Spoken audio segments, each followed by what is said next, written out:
Lord of the Oasis. Chapter 291, An Inflated Confidence. The merchants from the Dukedom of Leo left one by one. The central posthouse returned to its usual tranquility, but the desert bandits remained vigilant. A large number of teams spread out and patrolled the surrounding dune to ensure that there were no spies with ulterior motives. They continued to explore the desert, showing weakness to the enemy first, then bared their sharp fangs and teeth at the crucial moment and swallowing the enemy whole. This was the cruel law passed down in the Sarand Desert. In a poor and harsh environment, the loser would be permanently eliminated, and only the winner could survive. Now, Kant was undoubtedly the winner. He could get everything. Rolf came in and put the bulging linen bag on the table. At the same time, he reported to Kant, "Lord Kant, these are the golden eagles obtained in this trade, a total of 268. Yes, well done," Kant nodded. "It's still a slight loss." Rolf's tone was a little regretful. "Those merchants didn't spend all their capital." "That's enough," Kant curled up the corner of his mouth. "Enough." He understood Rolf's subtext. If Kant gave the order, then this scoundrel noble would immediately lead the desert bandits to chase after them and talk to those merchants cordially. In the end, they would be able to perfectly fake the scene of the bandit gang's attack. He did the same thing many times in Karadia. However, Kant did not agree. Instead, he stopped Rolf. He told Rolf to behave himself and guard this post house. It was not advisable to fish in a dry pond. Kant needed a complete trade caravan, not a broken caravan. Only countless caravans could form a prosperous trading line. Only by cultivating basic trust with each other and forming a good relationship of interest and cooperation could it become a qualified trade caravan. It could continuously carry out business activities and earn a lot of money for Kant. Moreover, Kant himself was a monopolist and the one who made the rules. This was based on long-term considerations. If he allowed Rolf to plunder the trade caravan, it would be really simple. They could indeed earn a lot of money in a short period of time. But in the future, the trade caravan would have to weigh the pros and cons of the trading with Kant. Was it worth to risk their lives to come to the Naran Desert for trade, or to travel a long distance to the Dwarf Kingdom for trade? Even when Kant chose to face it with violence and allowed Rolf to plunder the trade caravan mercilessly, it would sooner or later arouse the hatred of the noble families of the Dukedom of Leo. Once they joined forces to attack the Naran Desert, the consequences would not be good. Although he was not afraid of war, he did not like such a worthless war that should not have happened. Trade is the best choice. Kant reached out his hand and picked up a golden eagle. The patterns were extremely exquisite. These golden eagles were made of gold, and their purity was extremely high. In addition, they were carved and engraved by craftsmen. The entire eagle looked lifelike. As the light shone outside the window, one could vaguely see a small amount of golden light shimmering the patterns. This was Kant's favorite, the world's top currency. The golden eagles. According to the system's rules. For example, in the basic continent like Karadia, one golden eagle could be exchanged for 1,000 dinars. And for the more prosperous Pendar, one golden eagle could be exchanged for 1,200 plus dinars or even more. Kant now had 268 golden eagles. As long as he waited for the arrival of Rivaden's trade caravan, or Jocelyn's trade caravan to Pendar, they could bring Kant at least 268,000 dinars of huge profit. If he rounded it up, it would be a total of 300,000 dinars. Such a terrifying profit! And this was only 7 days of production. Moreover, Kant was only at the initial stage of mining the salt mines and making the refined salt. He could also increase the output by many times. For example, the current output of 400 bags of table salt per week was just 50 civilians collecting coarse salt, 50 camels forming a caravan to transport it, a salt workshop, and the cooperation of 30 salt-making workers. As long as they increased the number of workers and built additional salt workshops, the output would naturally double. And according to Manet's estimation, after these workers had gone through the adjustment period and increased their manpower, they would be able to reach the production of 1,000 bags per week next month. After calculation, there would probably be around 700 gold eagles earned per week. And if converted it into dinar, it would be whopping 700,000 dinars earned per week, almost comparable to the later stages of the game. Every city in the entire continent had opened the most valuable velvet cloth factory. This was a huge amount of profit that could only be obtained every week. This was a terrifying amount of profit that even the entire continent of Karadia would drool over. 700,000 dinars per week. One had to know that the cost of maintaining the Swadian knights was only 50 dinars. Currently, Kant could support 14,000 heavy armored knights. They were fully armed and wore double layers of heavy chain armors. When they galloped on the battlefield, they would destroy everything like a flood. No one in the field would be his match. Even if they needed to dismount and battle, all of them as strong as a troop of fearsome heavy footmen.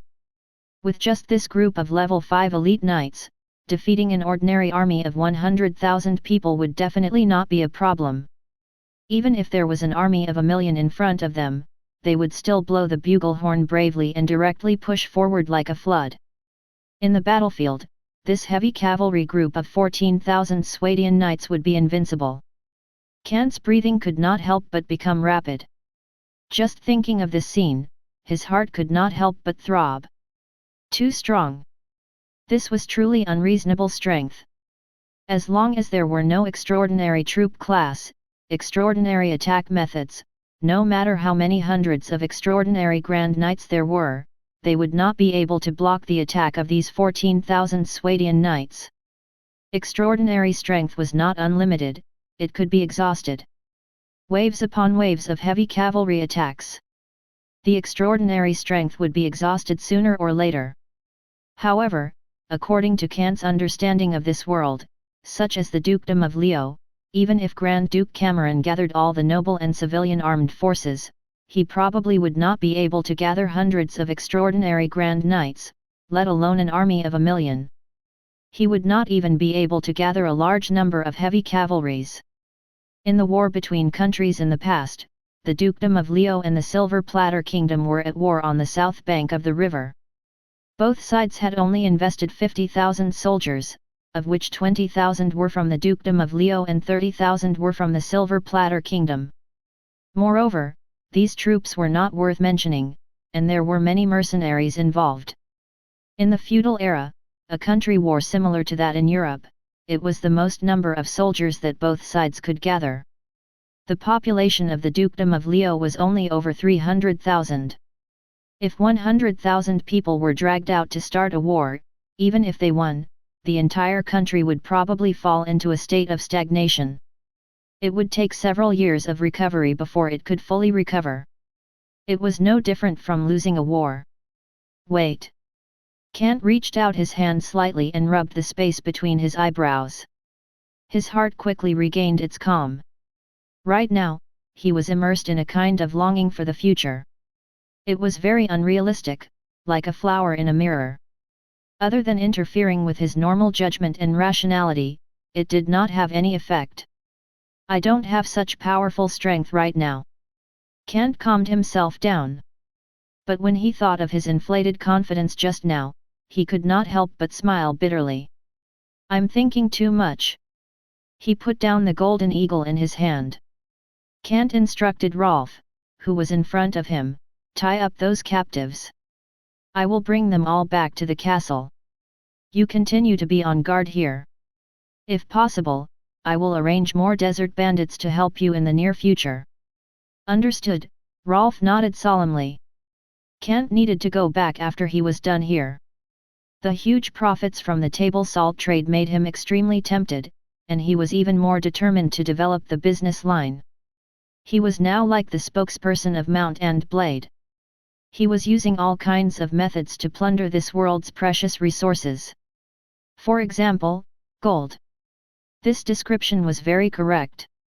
Kant didn't care about such arrangements like invaders and plunderers.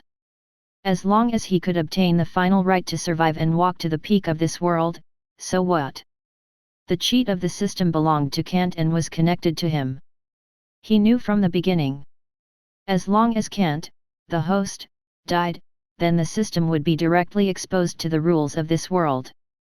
The relationship between the system and the rules of this world was like cold water and hot oil.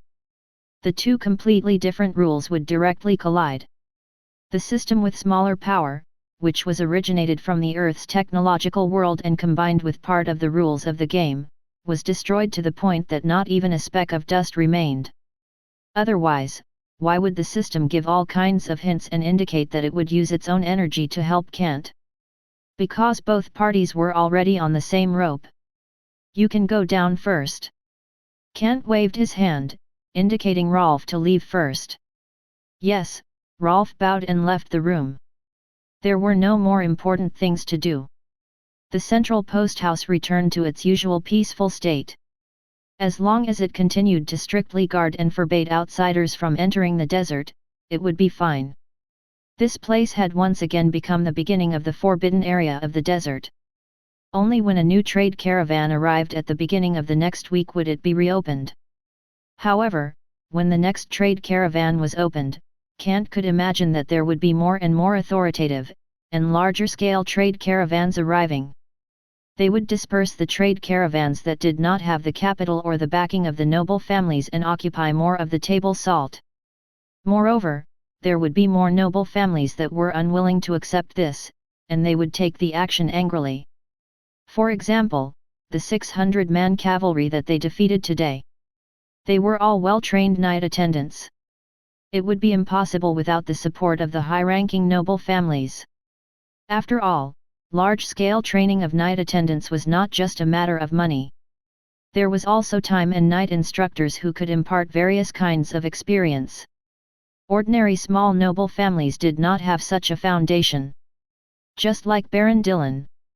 Although he was a baron, he could not afford to train these knight attendants even if he went bankrupt. But who exactly is it? Kant frowned. Subconsciously, he excluded this Uncle Dillon of his. He knew that even after a period of development, this Uncle Dillon of his had obtained a lot of valuable silver coins. His influence had grown a lot, but it was definitely not to the point of being able to afford 600 knight attendants. If it was an ordinary 600 light cavalry, then Baron Dillon might have the ability to afford them.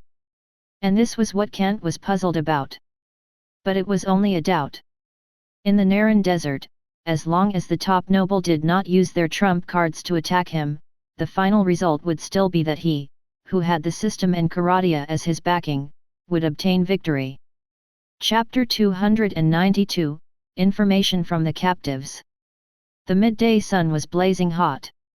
The temperature of the Naran Desert suddenly rose to a terrifying degree, like an oven. Walking in such a scorching hot sun would cause one to fall into heat stroke and dehydration in just a dozen minutes. If one did not want to die, it was best to find a tent on the back of a dune to hide from the high noon temperature. Kant didn't leave yet. He enjoyed the comfortable lunch he deserved in the post house. He had just received a large sum of money from the Golden Eagles in the morning. When he returned to the Trondheim castle, he could exchange it for 268,000 dinars at any time. After paying off the loan of King Yarajek, he still had more than half of it as surplus.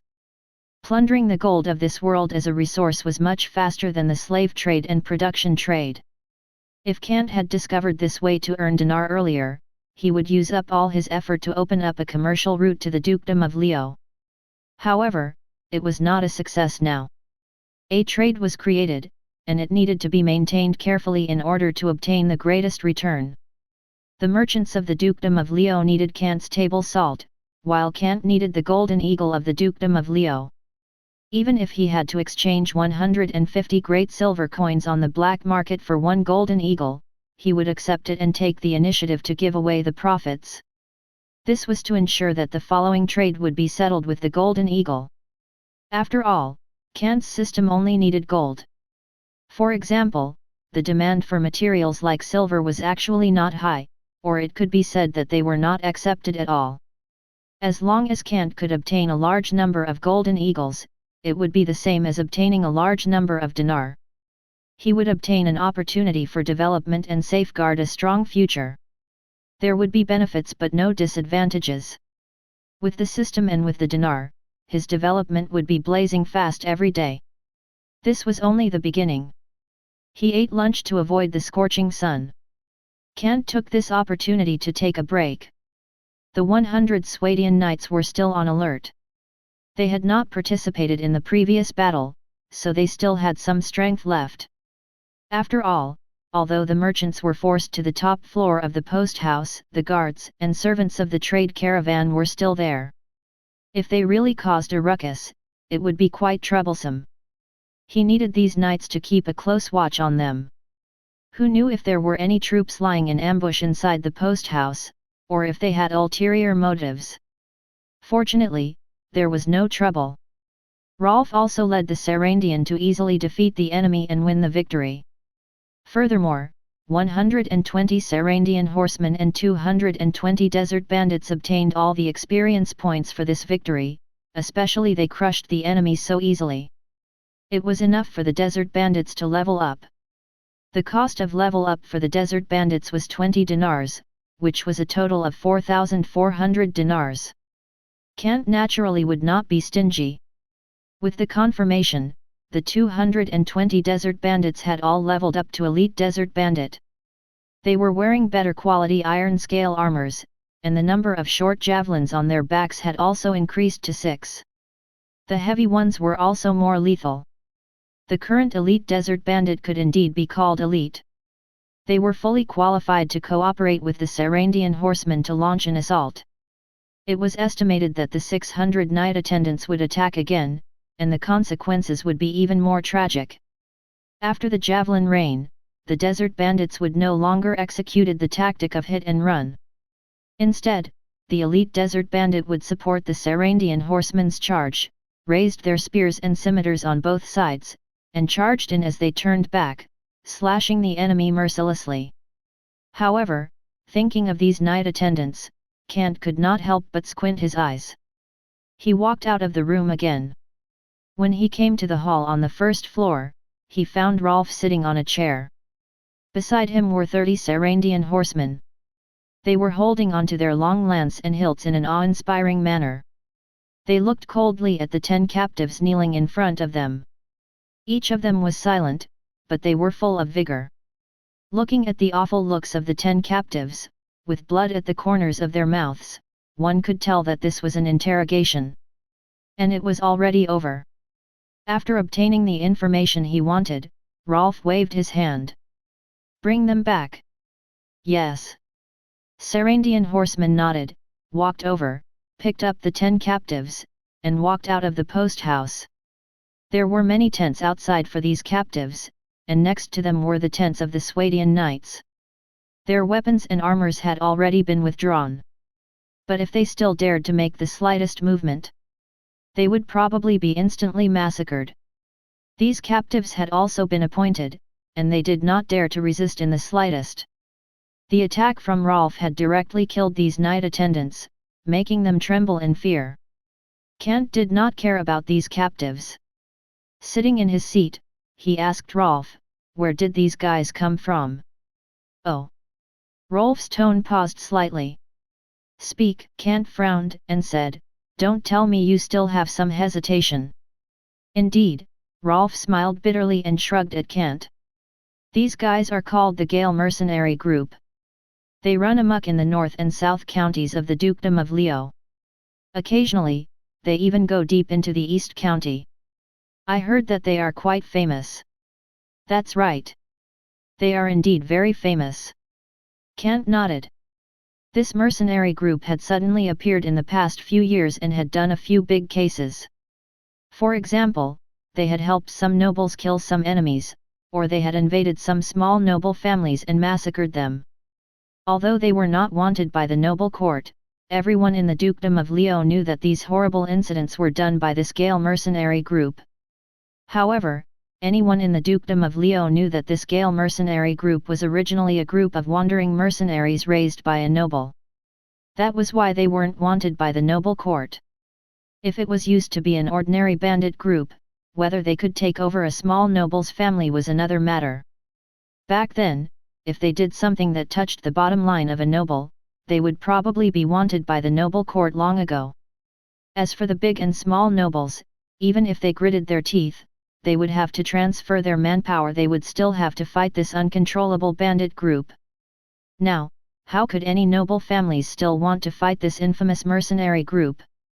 They could be considered as the loyal dogs of the noble families, as well as the executioners for those small nobles who were trembling in fear after offending the higher noble families. However, Kant frowned. Looks like these guys are the Gale mercenary group. Rolf shrugged. There was no need to say more about the situation. Kant understood. This meant that a noble had started to target him. The reputation of the Gale mercenary group was very well known. Basically, any small nobles that they dealt with were mostly ended up in graves. In addition, they had never been captured. Therefore, their reputation alone was enough to scare a lot of people. Now, they had appeared in Kant's Naran desert with the purpose of slaughtering the Oasis lookout. He wanted to kill Kant. Kant gritted his teeth and narrowed his eyes. Do you know who the mastermind is? They are very stubborn. Rolf shrugged. You didn't get it, Kant frowned. No, I got it, Rolf shrugged and said in a normal tone, I picked 30 people and killed 20 of them. The remaining 10 guys told me everything they knew. Well done, Kant nodded. Rolf continued, it's Baron Dillon. Kant was stunned. He was stunned for a moment, then turned his head and smiled in disbelief. Are you talking about Baron Dillon at the Stone Pass? That's right, Rolf nodded. Then I really don't believe it. Kant smiled and shook his head, but there was no smile in his eyes. Those captives didn't tell you the truth. He was very clear about Baron Dillon's background. Although Uncle Dillon and he had to compromise due to the need to disguise themselves. In fact, this Baron of Stone Pass was equivalent to a dispensable warrior noble in the Dukedom of Leo. He was a marginalized guy. It could be seen from the fact that he had married the daughter of a businessman that he was not accepted by the mainstream noble circle. As long as one had the ability and had some background, the wife they married would definitely be the daughter of a noble family. The merchant's class was only slightly higher than that of the commoners. But in the eyes of the noble, merchants and landlords, although they had the titles of gentries, were no different from commoners. And marrying the daughter of a non-noble was a sign of self-degradation. If Baron Dillon had the ability to train 600 knight attendants, why would he be so resentful, ostracized by the mainstream noble circle, and become a miserable marginal noble? This was obviously impossible. Just by thinking about it, he knew that there was definitely something fishy going on. Something is indeed wrong. Rolf nodded, and his tone was a little strange. So, I used the scabbard to slap the cheeks of these captives. I saw it, Kant nodded. When he had just come down the stairs, the faces of these captives were bruised and swollen, and there was blood at the corner of their mouths. Although their faces could be seen in front of them, they had definitely been hit by a heavy object. Kant frowned and said, who the hell is that? He was dissatisfied with Rolf's sloppy and somewhat delaying actions. It's... Rolf had a strange expression on his face. He thought for a moment, he then said to Kant, after interrogation, these people's backers are Countess Agatha from the Eastern County. Lord Kant, I think you should know about this countess who is famous for her cruelty and violence, because she That's right, she is my aunt, the closest aunt in blood. Kant narrowed his eyes and took over what Rolf did not say, but his tone was cold. Ha, aunt. The royal family had no family, so how could there be an aunt? Moreover, Kant had not had a good relationship with this aunt since he was young. The most important thing was that this aunt had fallen out with his father, the Grand Duke of Leo Cameron, 10 years ago. Because of this, she had even changed the name of Winter County to the East County, in order to be angry with the names of the South and North counties. Even the communication between the two sides, such as the communication between the top-level noble, had almost stopped. At least, before Kant came to the Naran Desert, he didn't know that there were any signs of reconciliation between the two sides. But Kant narrowed his eyes, and there was a serious look in his eyes. Why would she send troops here? I don't know, Rolf shook his head. If it was business, then it would be good to send a trade caravan. Directly sending troops, and even the notorious and disreputable Gale mercenary group, wouldn't mean that they did not have any intention of reconciling. Instead, it would be a naked renunciation of cordiality, using the most direct way of the nobles' war to resolve their grudges. Kant did not think that he and Aunt Agatha, who was the Countess, had reached such a point where they would fight each other until one of them was dead. But no matter what, the war had indeed begun. Since the East County had sent troops, Kant would certainly not lick his face and accept the so-called favor. His strength was enough to protect himself. Chapter 293, The Garrison of the Lion Knights. Kant did not hesitate for long. When the sun had slightly subsided at noon, he led the team and set off. The camel caravan made up of 50 single-humped camels was different from when they came. It was full of all kinds of goods left behind by the merchants, such as iron tools, farm tools, and grain. Currently, the Trondheim castle was in urgent need of supplies. And just behind the camel caravan, there were long hemp ropes stretching out, and more than 300 captives with their heads lowered were tied in ropes. These captives would become the best labor force. Kant was telling the truth when he said that he would transport all these captives to the salt mines and make them slaves to shovel salt. In that desolate area, no civilians were willing to go there. Even if they loved labor, they still had to rotate every month. Otherwise, the cruel and desolate salt and alkali soil would drive them crazy. Since they were captives, there was no human rights for them. They could not understand it. As long as they sent a few footmen as guards, they could make these captives into obedient slaves. Oh, perhaps it was a little different. It should be said that if they let these captives see the depths of the Naran Desert, the endless saline alkali beaches and sand seas, they would understand that without Kant's supplies, they would not be able to survive. The cruel Naran Desert could obliterate the strongest humans in the endless sand sea. The day was as hot as a steamer. The night was as cold as an ice cellar. There was no food, no water, no shelter, no camels. Moreover, they had no experience of surviving in the desert. If they fell into the Naran Desert, even if they escaped Kant's control and obtained their so-called freedom, it was only a shortcut to death. There was no other way. If they wanted to live, they could only obediently choose to follow orders. Therefore, Kant was very assured of them. Even the surrounding Swadian knights were scattered all around.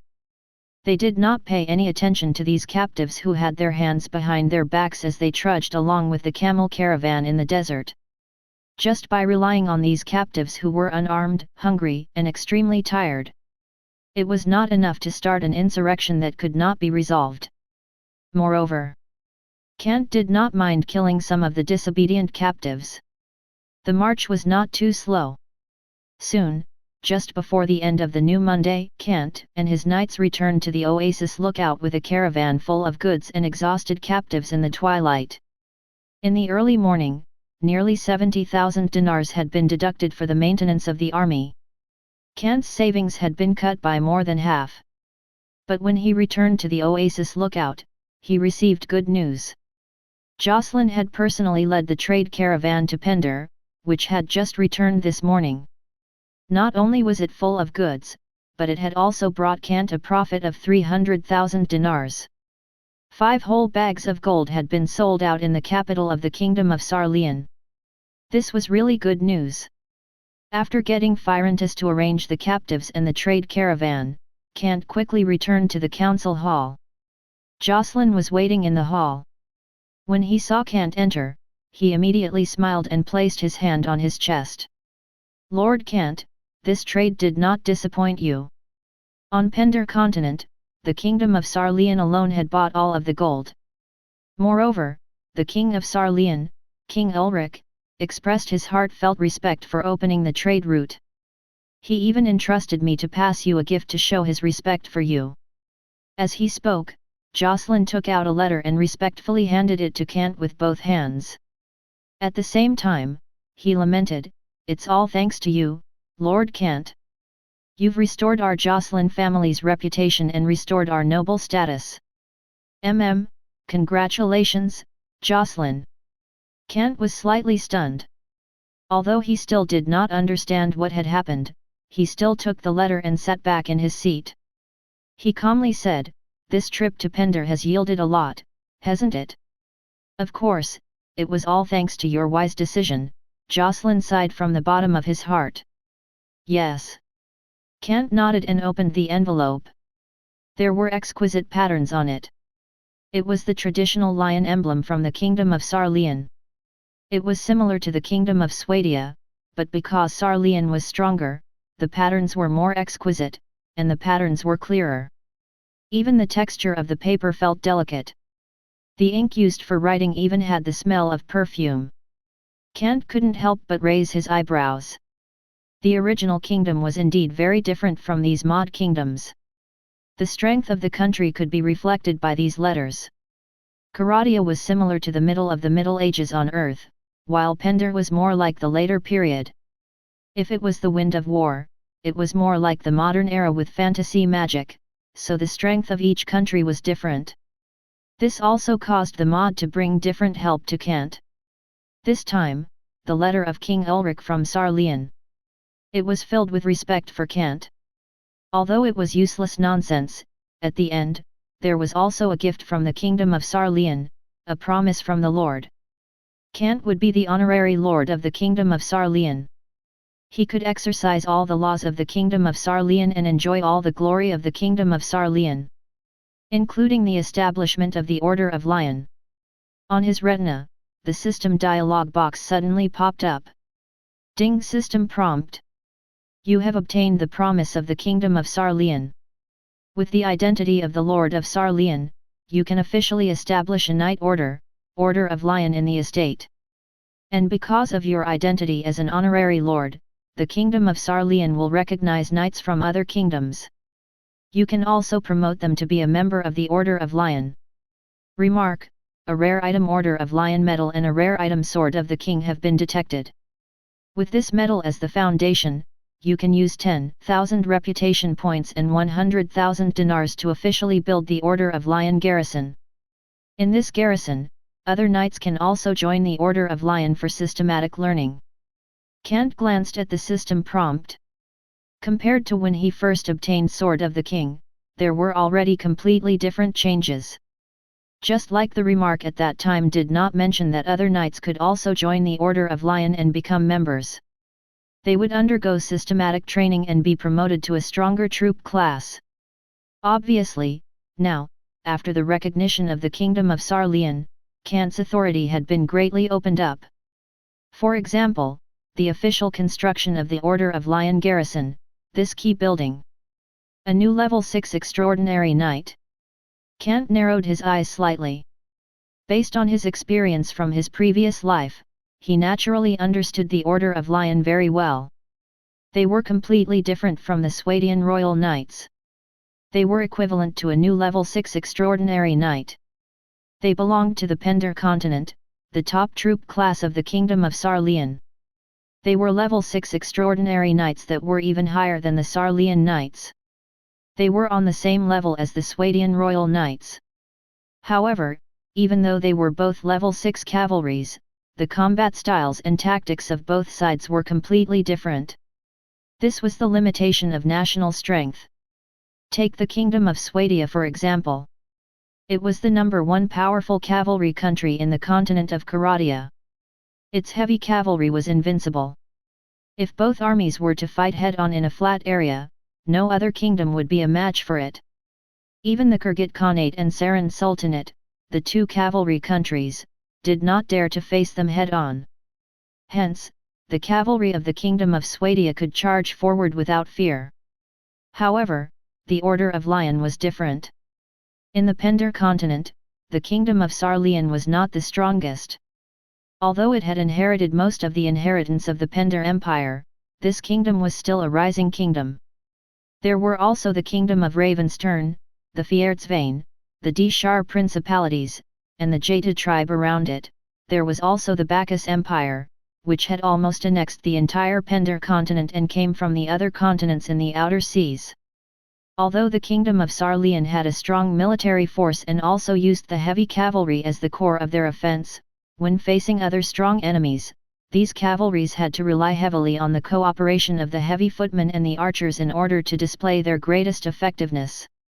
This also resulted in the heavy cavalry of the kingdom of Sarlian not actually launching a sudden assault to tear apart the enemy's formation. Instead, it was a mobile heavy tank that charged into the enemy's formation and slaughtered wantonly. It had the tactical effect of a close combat trap.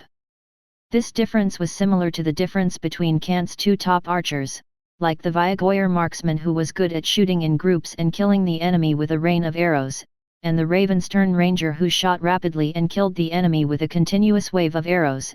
It was a fundamental difference. If the cavalry of the kingdom of Sarlian charged into the enemy's army as recklessly as the cavalry of the kingdom of Swadia, it was probably not because the enemy's army had collapsed, it was because their ace cavalry had suffered inevitable losses in the charge. The archers on the continent of Pendar were much stronger than those on the continent of Karadia. For example, the Ravenstern Rangers. On the continent of Karadia, they were comparable to the strongest Viagoyer marksmen. However, on the continent of Pendar, they were only the most cost-effective civilian archers. They were the best archers who defended the Misty Mountains and did not have much armor. They were equivalent to the uncivilized barbarians. If the troop class was evaluated in terms of long-range troops, the advantage of the Ravenstern Rangers was they could be mass-recruited. In terms of long-range firepower, whether it was the Silver Mist Ranger, Barclay Sapper, Ebony Gauntlet, Dishar Jaha Archer, or the Crossbow of Order, they were all extremely terrifying existences. When their numbers reached a certain point, they could easily destroy the enemy army in front of them. Not to mention the invincible long-range archers Noldor Elves. There was a saying that went like this. The Noldor Ranger's firepower could only last for 5 minutes, but he could shatter your steel shield from half the map in 5 seconds. The problem of troop class had always been the unique highlight of each mod, and it was even more difficult to understand. The current Kent was unable to figure it out. However, I don't need to think too much about it. Rubbing the space between his eyebrows, Kent's expression was calm. The Swadian Royal Knights were responsible for charging and destroying the enemy. The Lion Knights were responsible for charging into the enemy's formation and killing at will, speeding up the process of the enemy's collapse. Such a combination was extremely perfect. Build. Kant's eyes flickered as he thought about the communication system. 10,000 reputation points and 100,000 dinars immediately disappeared. However, in the eastern military area of Trondheim Castle, on an empty space close to the military camp and the training ground, brand new buildings began to appear. They had the distinct characteristics of the kingdom of Sarlian. At the same time, at the top of the buildings, a golden lion with a red bottom was fluttering in the wind. The building that could upgrade a knight to a lion knight was completed. Chapter 294, The Formation of the Cavalry System. This building meant that Trondheim Castle would welcome a new troop class. Combined with the rules of this world. A level 6 troop class with extraordinary power, the Sarlian Lion Knight. And this transformation was very simple. Similar to Kant's Royal Knight, it only required 100 reputation points. However, during the transformation process, it was not like the Sword of King that could be converted anytime, anywhere. As long as there was a coronation ceremony, one could be converted to a Royal Knight. Instead, it could only be done in the designated building, the Lion Knight Garrison. With their own honor, they swore to the flag of the Order of the Lion. This was an oath of honor. It was similar to the Royal Knight's loyalty to Kant. The Lion Knights were not only loyal to Kant, but they also had to protect the honor of the Order of the Lion. Since they had joined the Order, they became the members and represented the honor of the Order of the Lion. Pender Continent's strongest national knight order, the Order of the Lion. Kant replied with a positive attitude. In order to meet the Lion Knight, Kant chose 20 Swadian knights to enter the garrison. He paid 2,000 reputation points. The bell in the Lion Knight garrison rang. Almost in a short moment, 20 Swadian knights walked out once again. However, they did not look like they used to wear 2 layers of chain armors. Instead, they were all equipped with the best defensive equipment in the era of cold weapons, full plate armor. They looked similar to the Swadian royal knights. However, the plate armor on these Sarlian lion knights was even thicker and heavier. The patterns on them were not exquisite decorations that symbolized the majesty of the royal family. Instead, they were mostly male lions. From the overall look, one could tell that these lion knights were all heavy armored warriors who were good at setting up traps. This was an expensive chest armors with lion patterns. Even the war horses beneath them were covered in thicker plate armor and a red and yellow linen robe. Awe-inspiring. As expected of the strongest national knight order, the name of the mighty wanton knights. They were equipped with the garter metal lion kite shield on their backs, and a heavy armor-piercing spear hung on their sides.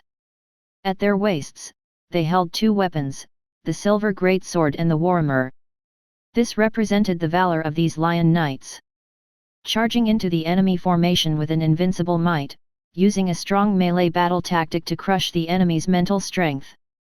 This was equivalent to a heavy tank that was good at melee combat and had mobility. Very good. Kant nodded slightly, giving a positive attitude to these lion knights who were wearing Sarlian feather helmets. The feathery helmet was like a royal guard. The red feathers on the top of their heads were raised up. As they walked and rode on their horses, they swayed with the wind. The group of them looked like a burning lion's mane, which made them even more imposing. A sharp light flashed in his eyes, and the attribute interface of the troop class appeared. Sarlian Lion Knights, Level 6 Heavy Cavalry Fearless Knights inherited from the Order of Lion. They are the national knights of the Kingdom of Sarlian. They are the ultimate knights who decide victory on the battlefield. Talent: 1. Lion Physique. They possess special powers. They can increase their physical attributes by 250%. 2. Belief in honor. They will fight like a lion in a chaotic battle. They will increase their physical attributes by 50% to 300% as time passes. 3. Battle with blood. They can plunder the enemy's essence, energy, and spirit to replenish themselves during battle in order to extend their battle time. Kant glanced at the attribute interface, his eyes slightly stunned. After looking at it carefully, he finally let out a breath. As expected of the Lion Knights, as expected of the title of the strongest national knights. They were really strong. They were ridiculously strong. They were so strong to the point that Kant was delighted. If the Royal Knights were like the flood that directly broken through the dikes and rushed out of it, then the Lion Knights were the raging flood that completely destroyed the enemy's defensive line wave after wave. Kant's cavalry combat system was about to take shape. And that was not all. Order of Lion Garrison, the national knights of the Kingdom of Sarlian, the base of the Lion Knights. Use reputation points and dinars to train the members of the Order of the Lion. 1. Lion Knight. Spend 100 reputation points to level up an ordinary knight to a Lion Knight. 2. Lion Squire. Spend 150 dinar to level up a level 4 cavalry to a Lion Squire. In the Order of the Lion, there were not only level 6 Lion Knights who were extremely strong. There were also level 5 Lion Squires. They were also cavalry and were heavy armored knights. They wore chain plate armor and a light red feathered helmet. They were equipped with a spiked warhammer, a heavy lance, a silver greatsword, a thick kite shield, and a red armored warhorse. These level 5 Lion Squires were the squires of the Lion Knight. The hierarchy of the knights was strict. It was even stricter than the relationship between the Royal Knights and the ordinary knights. Usually, the Lion Knights were in charge of training the Lion Squires. During wartime, the Lion Squires would fight closely with the Lion Knights. And when the Lion Squires experienced a series of battles and developed Lion's physique and other talents, these Squires would have the qualifications to be crowned in the Lion Knight Garrison and become the Lion Knights. It could be said that Kant could train all the ordinary level 4 cavalry to become level 5 Lion Squires. Then, with the help of the level 5 Lion Squires, he could gain full experience points and level up to a level 6 Lion Knight. It was even easier than a knight leveling up to a royal knight. Even if Kant was not around and there was not the Sword of King, as long as there were level 4 cavalry in the Lion Knight Garrison, the castle or town that this building was located in would be able to maintain a steady recruitment of level 5 cavalry and level 6 extraordinary cavalry. This was because the Lion Knights were the national knight order, facing the entire kingdom of Sarleon.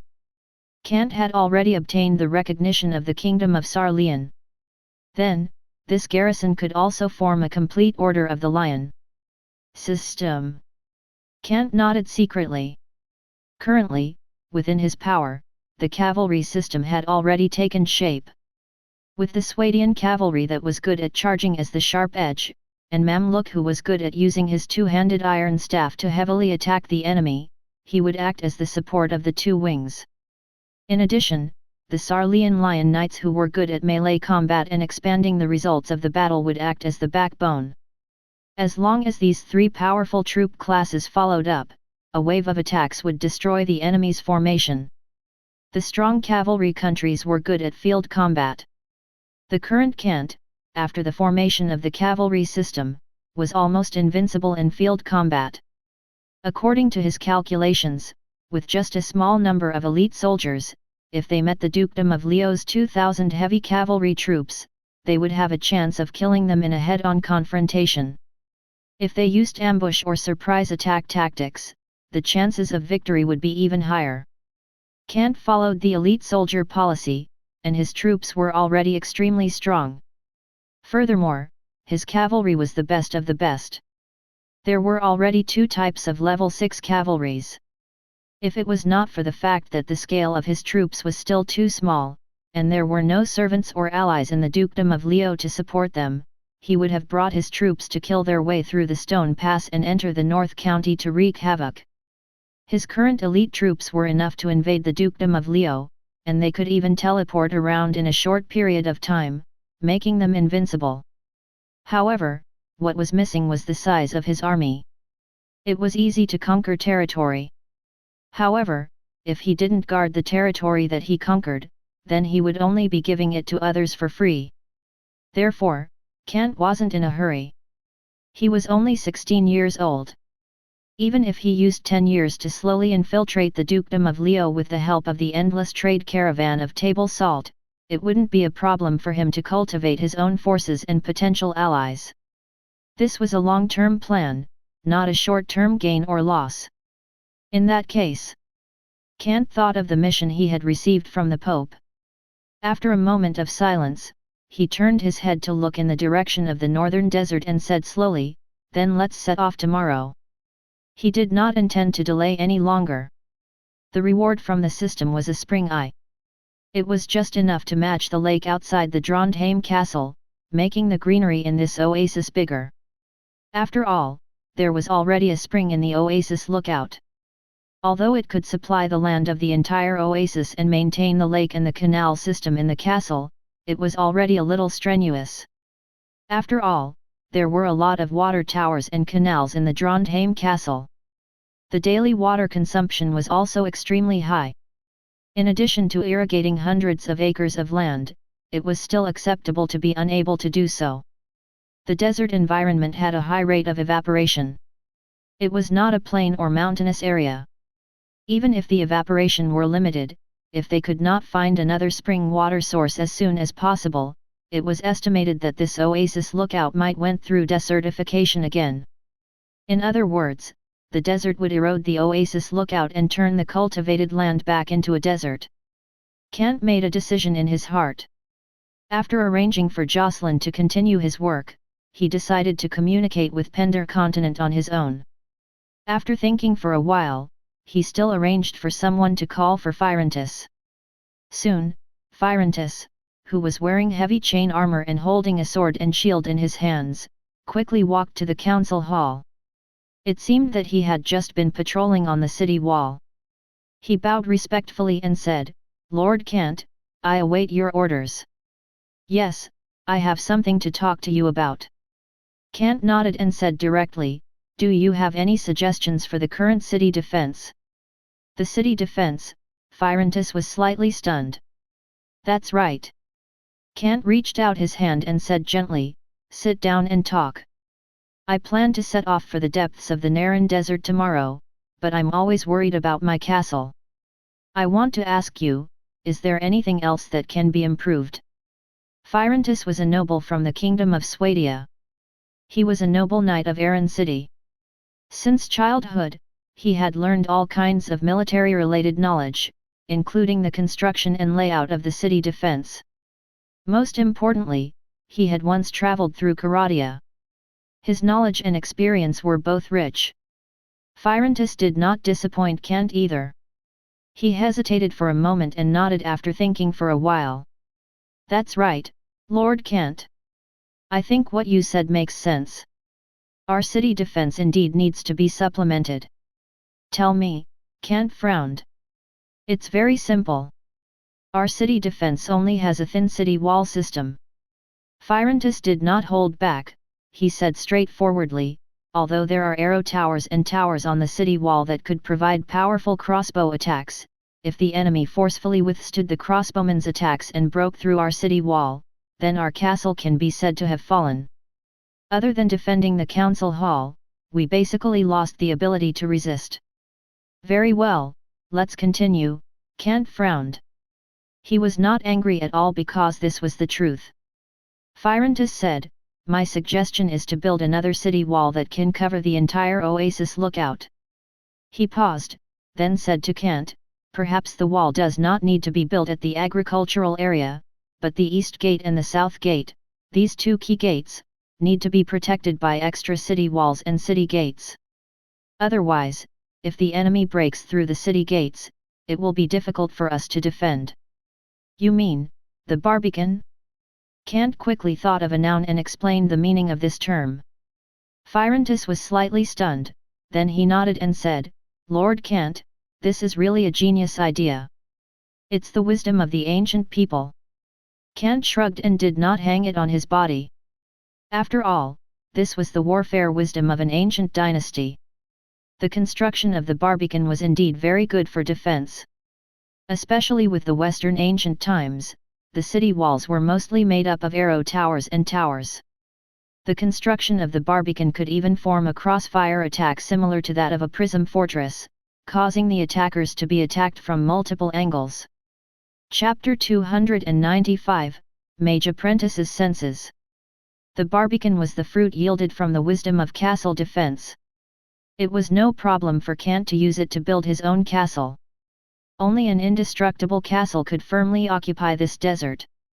For example, the Barbican and other fortifications with excellent defense thought could be built as much as possible. The good defense system of the castle meant that the castle was safe, and the lord still had the right to control this place. If it wasn't for the fact that the bastion was completely used for military purposes and couldn't take care of civilian life and regional development, Kant would have already built the walls of Trondheim Castle into the shape of a bastion. After all, a bastion with all kinds of crossfire had a strong side even in the era of cold weapons. It also had a good defensive effect against siege towers and other weapons. But there was no other way. The bastion was a complete fortress, a regular defensive fortification that evolved from modern artillery tactics. No civilians could live in it, and it was even more impossible to build a house. Apart from barracks, there were tunnels, and all kinds of ammunition depots and firing points. Even barracks were built close to the city walls, so that the function of the entire bastion could be maximized. From the looks of it, building 2 Barbicans were enough. What a pity! Kant felt a little regretful. In reality, his strength was still a little lacking. The construction of the castle consumed too much of his resources. Moreover, after the construction, a large number of soldiers were needed to defend it. Just like the current Trondheim castle. Although there were many archers, they could only focus on defending one city gate. If the enemy attacked two city gates at the same time, they would have to dismount the cavalry unit and help defend the city gate. The gate was the key. Without high-level siege weapons, a 10 meters high city wall was like an indestructible barrier. No general would make such a stupid mistake. In comparison, the gate, which was made of iron and wood, could be broken through by low-level siege weapons. For example, a siege hammer, a battering ram, or a simpler sword and axe could cause damage to the gate. Therefore, the key to defending the city was actually the defense of the city gates. For example, the archers on the towers and arrow towers on both sides. For example, the reinforced iron city gates and the defensive footmen guarded behind the city gates. Now that they were considering the construction of the barbican to strengthen the defensive ability of the city gates, it was obvious that the defense level of the entire castle had improved in quality.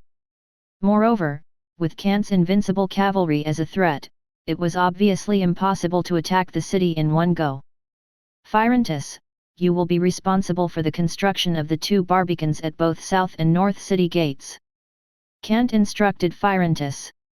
Yet, Apprentice answered. Be careful. Kant frowned slightly, his heart still palpitating slightly. Looking to the north, in the depths of the Naran desert, he subconsciously touched his heart. I keep feeling that there seems to be something bad waiting over there. Pausing for a moment, he sighed softly. I hope it's an illusion. But even if it was an illusion, Kant was still wary of the depths of the Naran desert. The lost city of the Age of Gods was over there.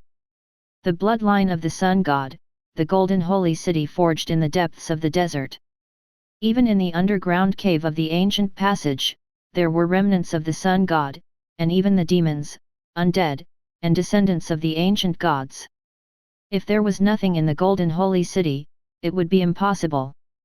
Not to mention the so-called saintess. I remember that I once killed a certain woman in the temple on the mountain peak. Kant pondered. That was the descendant of the god who had also appeared in the golden coffin. However, the underground water was surging around the platform and the current was rapid, and because he did not have the technology to build a ship, he had not taken out the golden coffin, nor did he check the descendant of the god who had been killed by him. There was also the succubus that had been killed by him. This meant that the war between the gods and demons had long been in wars, where they fought each other to the death. Otherwise, there would not be any god's descendant, followed the existence of the demons. I need to bring more elite troop class. Kant made up his mind. The Royal Knights and Lion Knights that he currently had were the best helpers to ensure his safety. As for the ordinary top-tier cavalry, he did not plan to bring too many of them. After all, it was not as convenient as having a few elites. Moreover, they were heading to the unknown desert, where the Golden Holy City might be located. 30 Swadian Knights and 20 Lion Knights would be enough. He was slightly stunned. Kant decided in his heart, there are still mage apprentices. Although the 7 mages had all stayed in Arran town, the current number of mage apprentices in Trondheim Castle had increased to 5 with the recent recruitment. Although they were not very useful, they were at least mages who had come into contact with mysterious magic. If they encountered something related to magic elements, they could first give Kant a warning or give him a suggestion. Since he had decided. All right, that's it. Kant said, Apprentice, arrange the supplies for this trip. Yes, Apprentice nodded. Soon, the supplies were all prepared. Each person carried 5 days' worth of fresh water and food, as well as necessary kindling items and combustible charcoal, as well as leather clothing to keep out the cold and tents to shield them from the scorching sun. They were well prepared. After all, they were all extraordinary knights. The war horses they rode were also quite magnificent and could not be regarded as ordinary war horses. Their load capacity became extremely high. Just like how knights possessed extraordinary power, these war horses were probably contaminated with this mysterious and powerful extraordinary power. If these horses were in the Sinway range, perhaps even some would mistake them as demonized creatures. After all, ordinary war horses would definitely not be able to run at such a fast speed with fully armed knights moving at the blazing speed. For example, an ordinary Swadian knight charging at top speed. In fact, it was a very difficult choice to keep up with the Royal Knight's ordinary marching speed. Afternoon, the scorching sun slightly eased. The time was around 2 p.m. Lord Kent, please take care of your health and safety. Phyrantus stood in front of the city gate and said with great concern, only your existence can prove the value of our existence. The many knights and sharpshooters behind him looked at Kent eagerly. If their lord needed them, they were willing to step forward and join the mission to enter the unknown desert region. They would protect Lord Kent, even if they had to die in battle. But Kent did not need too many people. This exploration could be considered to be light travel. It was mainly for exploration. After passing through the alkali soil, they arrived at the unfamiliar central area of the Naran Desert. If they continued, they would arrive at the Devil's Land that the high-level Jack Allen of the Kingdom of Greymane had mentioned. Perhaps that was the cause of the sandstorm a month ago. That was where Kent intended to go and explore. There won't be any problems. Kent nodded. His two legs knocked lightly on the horse's abdomen. He held the sword of King by his waist and said in a deep voice, "Let's go." The Royal Knights and the Lion Knights behind him immediately followed. At the same time, the 5 mage apprentices were also riding on 5 sturdy pack horses. They moved at a constant speed beside Kent and advanced toward the depths of the desert. Soon, the entire team had left the range of Oasis Lookout. With the slightly lower temperature, the journey was not considered a torture. The journey was safe and sound. On both sides of the road, there were a few Jack Allen corpses. They were all dirty low-level Jack Allens. Their skinny appearance had been dried up by the sun. Kent's eyes swept over them. There was not the slightest hint of pity. If he had not looted these Jack Allens back then and directly risked destroying their camps and wells, or even failed to defend against the attacks of their cousins, the high-level Jack Allens, then Kent and his troops should be the ones who had become dried up now. No, it should be said that they would turn into a pile of useless, unobservable, Jack Allen feces. Humans were a kind of delicious and tender meat in the Jack Allen diet. The strong preyed on the weak. This was the Naran Desert, it had crueler law than the jungle. The resources in the desert couldn't sustain 2 forces, or even 1 force. It was impossible for the low-level Jack Allens and Kent's castle to coexist peacefully. There was an inevitable conflict between the two sides. The right to survive. Whoever wanted to survive had to occupy all the resources in the Naran Desert. Just like Kent, who had already obtained victory and control of the Naran Desert, Kent, who had already developed, had obtained the final right to survive and could become a victor of a higher level. This was the law of the jungle.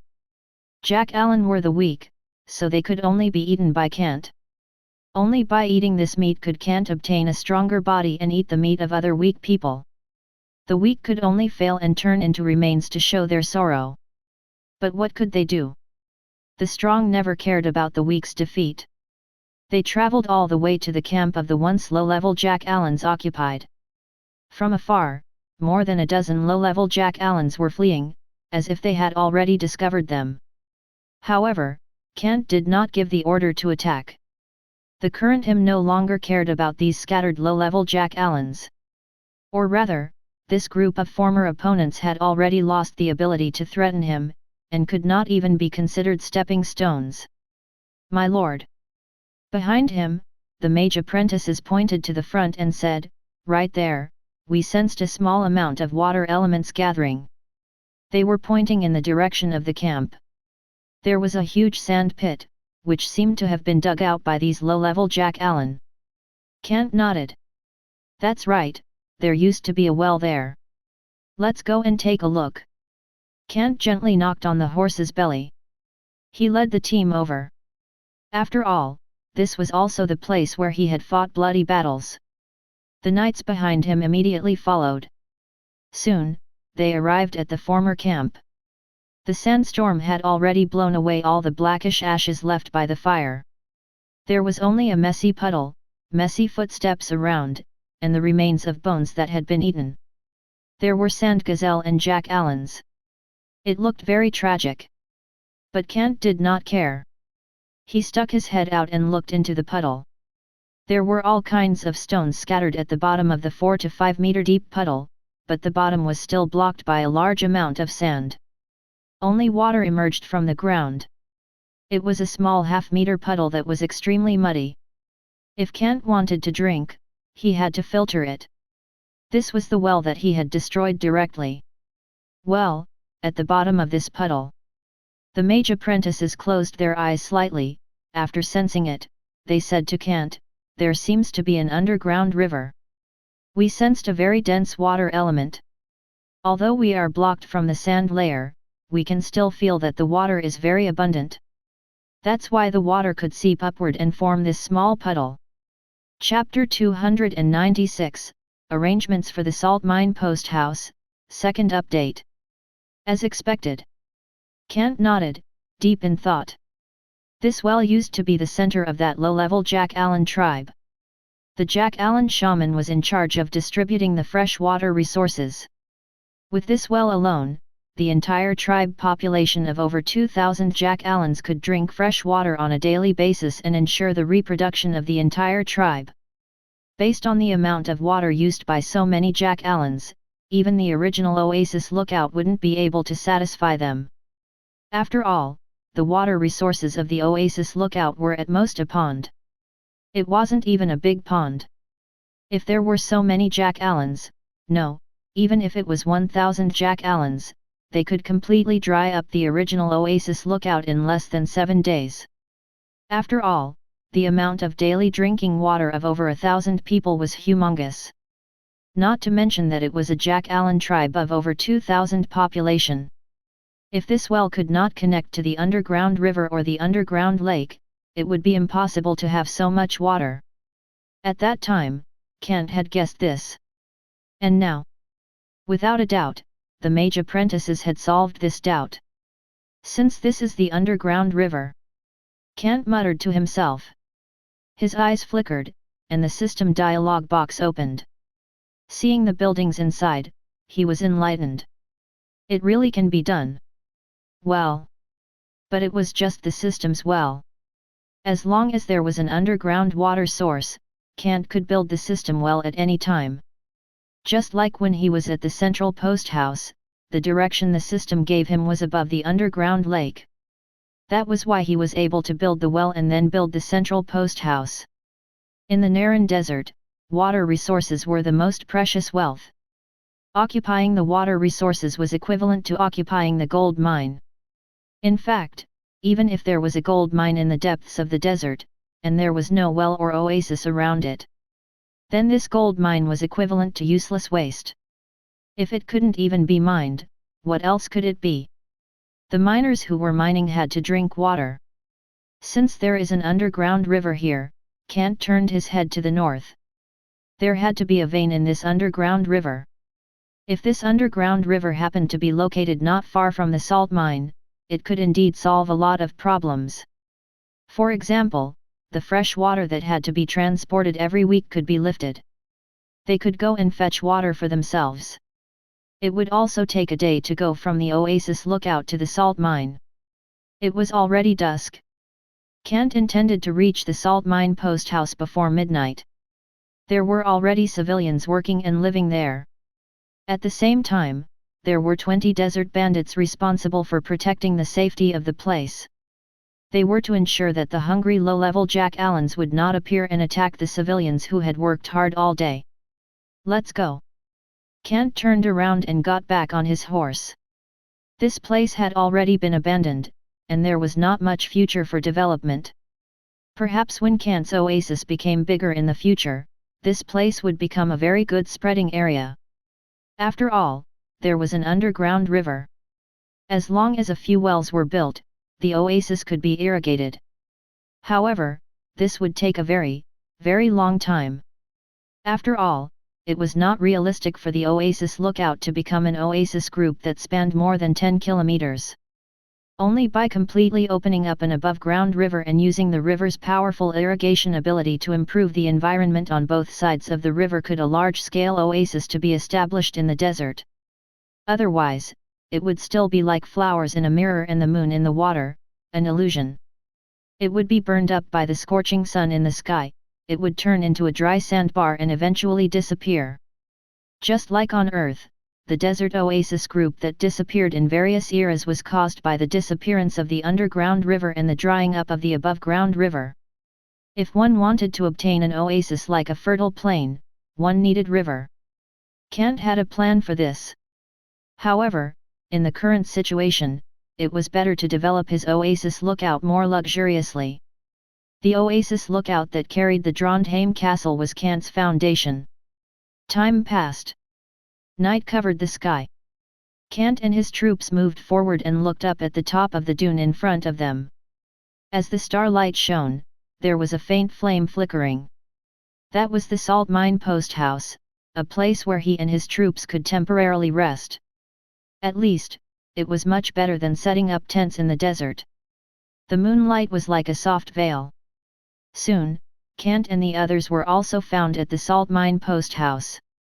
10 desert bandits directly galloped over on their horses, while another 10 desert bandits spread out in the surroundings. They rode on their horses and stood on the dune to observe the situation here. Each of them was extremely cautious, afraid that they would run into unfamiliar cavalry troops. If they were defeated, they could still spread out and escape, and be the first to report to the direction of the castle. However, their vigilance was quickly lifted. The leading desert bandits saluted Kant very respectfully. "My lord, I didn't expect to see you so late. It's really an honor." I just arrived too." Kant nodded and instructed him, "Don't be nervous. Send people back." "Yes," the desert bandit nodded. As the rhythmic whistles sounded, the desert bandits who were waiting for the results on the surrounding dune immediately galloped over. They all looked at Kant, their eyes filled with honor and excitement. To them, seeing Kant was no different from seeing their own king. They crowded into the post house. 30 peasants in linen clothes were also standing respectfully at the entrance of the post house to welcome Kant. They were salt miners.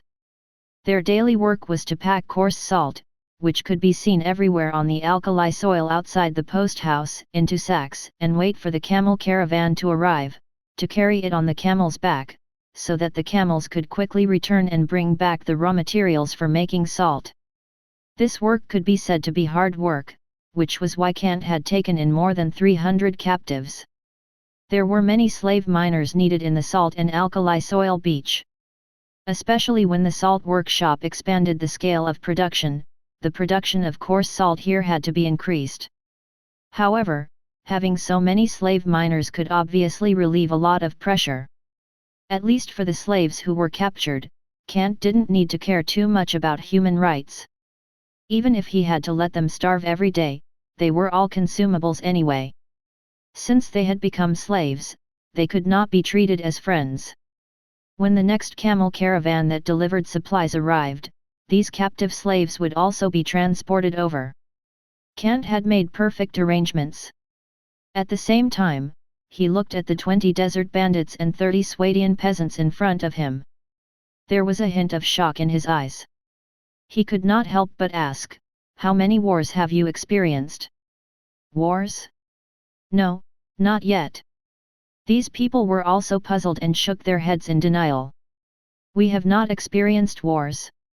Kant frowned and said, "Looking at you, you seem to have experienced battles." When we came here, we once killed some low-level Jack Allens. There were about 200 of them scattered here and there. They were extremely hungry and came to attack us, but they were very weak." The desert bandits and peasants finally remembered. After all, when they first arrived at the Salt Posthouse, Jack Allens were still scattered around. They were all struggling survivors in the Naran desert. When Kant defeated the entire camp of Jack Allen, there were quite a number of them scattered outside, even though most of them were dead. However, there were still many Jack Allen who relied on a little water and food to survive, becoming walking corpses that wandered in the desert. That's right, it didn't matter if they were walking dead, because these Jack Allens didn't have a fixed source of food, nor did they have enough water. They relied on their innate endurance to survive, and when they couldn't, they would die. Or they would be killed by the desert bandits and the peasants. To them, these Jack Allen who came to attack them were pitiful like beggars. Even if they were peasants, they could defeat a few with the tools in their hands. The starving Jack Allens were no threat to them. Not to mention the 20 desert bandits that were specially stationed here. After 2 weeks of defense, they had killed quite a few Jack Allens, almost turning the surrounding Jack Allens into corpses. This gave them enough experience points and allowed them to level up. Kant didn't hesitate and directly chose the level up option. 30 Swadian militiamen. 20 elite desert bandits. After level up, although they were still low-level soldiers, it was easier to guard this area. Moreover, there were more than 300 captives coming over as slave miners. With these 50 guards, they could handle it. Even if they couldn't handle it, they could starve these slaves for a few days and treat them like dogs. How could the weak slaves resist? They slept late at night. Tomorrow morning, Kant continued to lead the team. There was still a long way to go to the depths of the Naran Desert. According to the route reported by the captives of the Kingdom of Greymane, it would take 3 days just to get past this alkaline soil beach, and after another 5 days, they would be able to see the Devil's Land. However, the Devil's Land was extremely hot, and no one could pass through it. The expedition army of the Kingdom of Greymane chose to use 10 days to bypass the Devil's Land. However, Kant went in there directly. His mission was to enter the Devil's Land to investigate, and the so-called Saintess of the Sun God sect might be in the Devil's Land. After all, the sun also associated with high temperature, and the Devil's Land was extremely hot, both things might have a great connection. He replenished his food and water at the post house and continued his journey. Along the way, he went deeper and deeper into the Naran Desert, and the vast sea of sand occupied his field of vision. The next day was filled with deserts. The deeper he went, the smoother the desert terrain became. More and more sand appeared in front of them, and the higher the temperature, the more Kant and the others were drenched in sweat. Even knights with extraordinary powers and mage apprentices with elemental powers were beginning to feel a little powerless against the Naran Desert. All of them had fatigued expressions on their faces, and they were all enduring with difficulty. Kant was also enduring. Is this the depths of the Naran Desert? He gulped. His dry lips were no longer moistened by saliva. Even the saliva that he had managed to gulp down with great difficulty was like a knife cutting through his dry throat. The cruelty of the Naran Desert became more and more obvious as they went deeper. The forbidden zone of civilization. The desert of the race. At this moment, it was obvious. With his hands under the awning, Kant looked ahead. It was still an endless sea of sand. He could not help but take out a water sack from his pocket.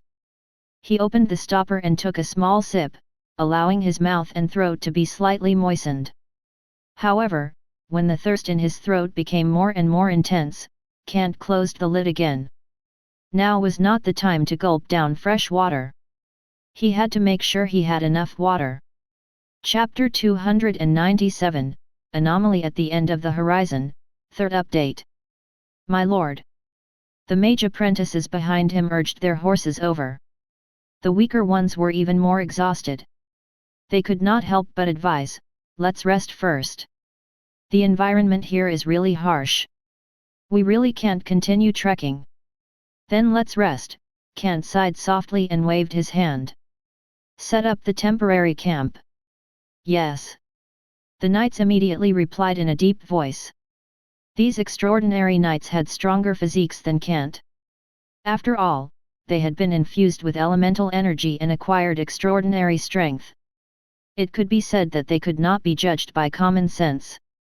If they continued to walk, the mage apprentices would definitely not be able to hold on. After all, they were flesh and blood in the real world. The temporary camp was quickly set up. Tents rose one after another, casting a rare shadow on the sand that had been scorched by the scorching sun for a long time. It was a shade that could allow them to have a good rest after a long journey of several days. A handful of sand was thrown out. A half-meter-long sand pit was dug out of the tent and covered with a thin linen blanket. After the layer of sand on the surface was dug out, this sand pit could bring a more pleasant and cool feeling.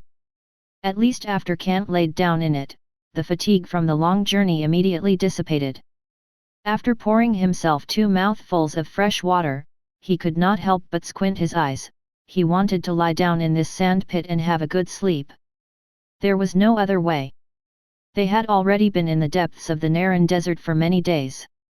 After leaving the post house, they had barely had a good rest. Their minds and bodies had long been tense, and they were about to reach their limits.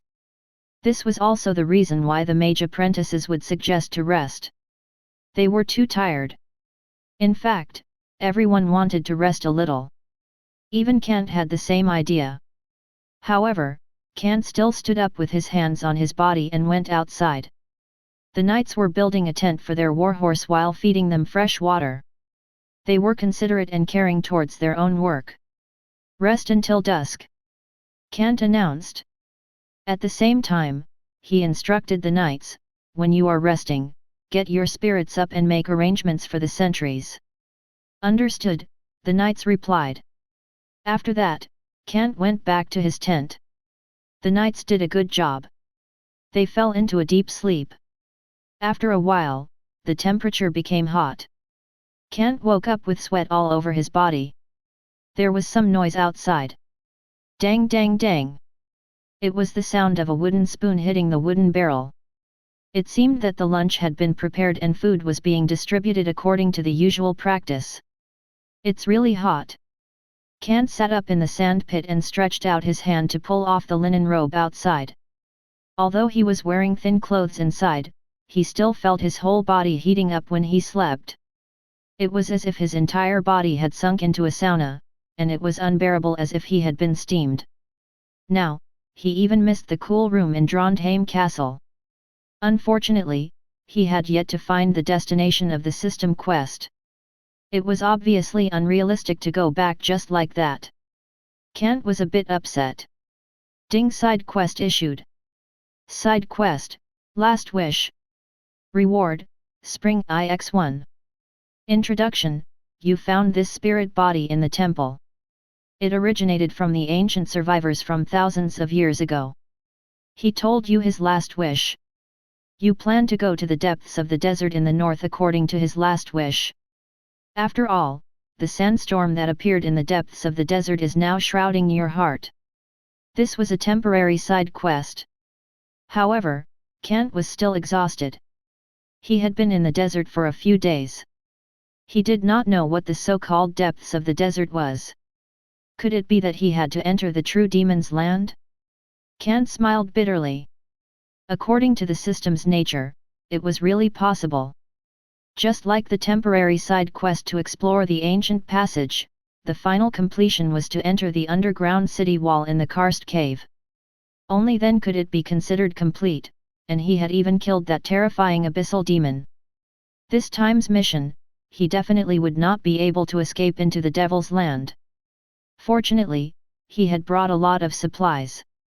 However, if the Devil's Land still had those terrifying abyssal demons, or even an army of demons formed by abyssal demon, it would be a little troublesome to fight the enemy with only 56 of them. To be precise, there were 50 knights in charge of the battle, 1 commander and 5 mages who increased their status buffs. What a headache! Kant rubbed his temples. This time, they were only exploring the depths of the desert. If they encountered an irresistible force, they would just retreat. At the very least, these extraordinary knights and mage apprentices were unable to fight against too many enemies. However, there was absolutely no problem for them to escort him away. Even if they were surrounded, they would just kill their way out. In order to protect Kant, as the Knights of the Supreme Lord, they were willing to sacrifice themselves. Just as he was thinking, the noise outside eased. At the same time, footsteps came from outside the tent. They said, "My lord, lunch is ready. Should I bring it in for you? You can have your meal first." "Yes, bring it in," Kant nodded. The tent was opened, and the royal knight walked in with a wooden tray in one hand. There was roast meat and toast on it. The rich aroma was appetizing. In front of Kant, there was also a bowl of porridge. It was mixed with wild vegetables and date palm, and it was stewed until it was mushy. "You don't have to prepare oatmeal for me in the future." Kant looked at the slightly red oatmeal in the wooden bowl and sighed. "You have to conserve your water. This is the treatment you should enjoy," the royal knight comforted him. "To us, my lord, if you can obtain a certain level of material protection, it's not a big deal even if we suffer a little." He had a deep sense of class. As the Supreme Lord, it was only right for Kant to live a luxurious life. Even in such a situation where he had to live frugally, he had to consider the minimum amount of ostentation. He had to live up to Kant's status. It wasn't just this royal knight. Everyone outside thought the same. At the very least, there was still plenty of food and water. "I said cancel." Kant waved his hand. He took the tray and instructed the royal knight, "We don't know how many roads are ahead. We might enter the legendary Devil's Land. If you can save some water, save some." "Yes," seeing Kant's insistence, the royal knight could only nod his head. He waved his hand and let Kant leave. Kant ate the food quickly. It was not considered exquisite, but he swallowed it reluctantly. It was standard military food. He had been living like this for the past few days, so he was already used to it. After eating lunch, Kant walked out with a tray. Many knights were eating lunch in their respective tents. When they saw Kant coming out, they all wanted to stand up and greet him. "No need to be so polite," Kant shook his head. These guys were good at everything, but they paid more attention to etiquette. Putting down the tray that served as the kitchen, Kant turned his head to look at the desert around him. The horizon still looked yellow. Other than the light blue in the sky, there were very few clouds. Clouds were formed from water vapor. With the terrifying temperature of the Naran Desert, it would be very difficult to form white clouds. Even if they were formed, they would be vaporized by the terrifying temperature in the blink of an eye, let alone rain. It was impossible to appreciate the appearance of the clouds even in the daytime. Kant looked at the horizon in the north and could not help but narrow his eyes slightly. The scorching temperature made the entire horizon seem to shake. This was the effect of the evaporation of water on the surface of the earth. However, he strangely discovered a little difference. "Look ahead." He took a few steps back and greeted the royal knight who was standing guard behind him. He pointed at the horizon and asked, "It's at the end of the horizon." "Look, there it is." "Is there something there?" "What?" The royal knight was slightly stunned. He looked carefully but did not find anything unusual. "You didn't find anything," Kant frowned. When he looked at the horizon, he felt that something seemed to be hidden in the shaking image. It was like a cheetah hiding in a dense grassland, waiting for its prey to fall into its trap. As long as it entered the ambush range, it would be a fierce battle. "I feel that something is wrong." Kant touched his chest. His heart was beating slightly, and he couldn't help but take a deep breath. It's better to be cautious. Everyone rested. At dusk, they continued to set off. However, Kant gave an order to maintain vigilance. Especially as they were getting closer to the depths of the Naran Desert, he ordered everyone to be careful. They had to report any unusual situation, even if it was just a slight movement of grass. This was the Naran Desert, a vast expanse of yellow sand. Where did the wind come from, and where did the grass come from? Being cautious would not make a big mistake. After tidying up all the tents and checking the supplies, they could still maintain drinking water and food for 10 days. They had to be careful, even if it was only for 15 days. This was thanks to the increased load capacity of the extraordinary war horses. Everyone continued to move forward. Even the mage apprentices held their magic staffs tightly in their hands. They looked around nervously while riding on their work horses. As spellcaster, their mind power was extremely high. Moreover, the perception that they possessed also allowed them to notice the abnormality. They could not help but remind, "My lord, the elemental power here is somewhat chaotic." "That's right. We also feel that there's a chaotic burning sensation here." The knights also spoke. Although they were not spellcaster, as extraordinary knights, they also had extraordinary senses.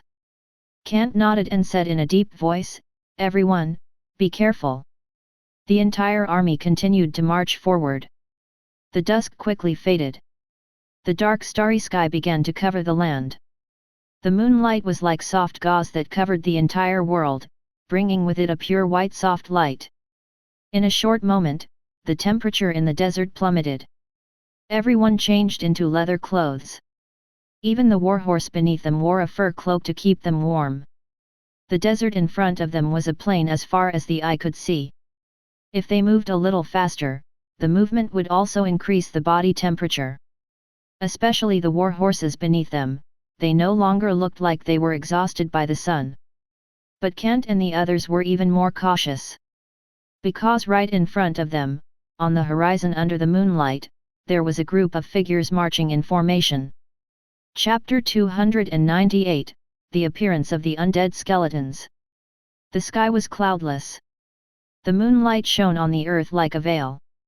From the visual angle, it was no less than the early morning. If they used the color difference, they could see even further. Thus, Kant and the rest discovered that on the horizon far away, a group of figures were moving forward in a long line.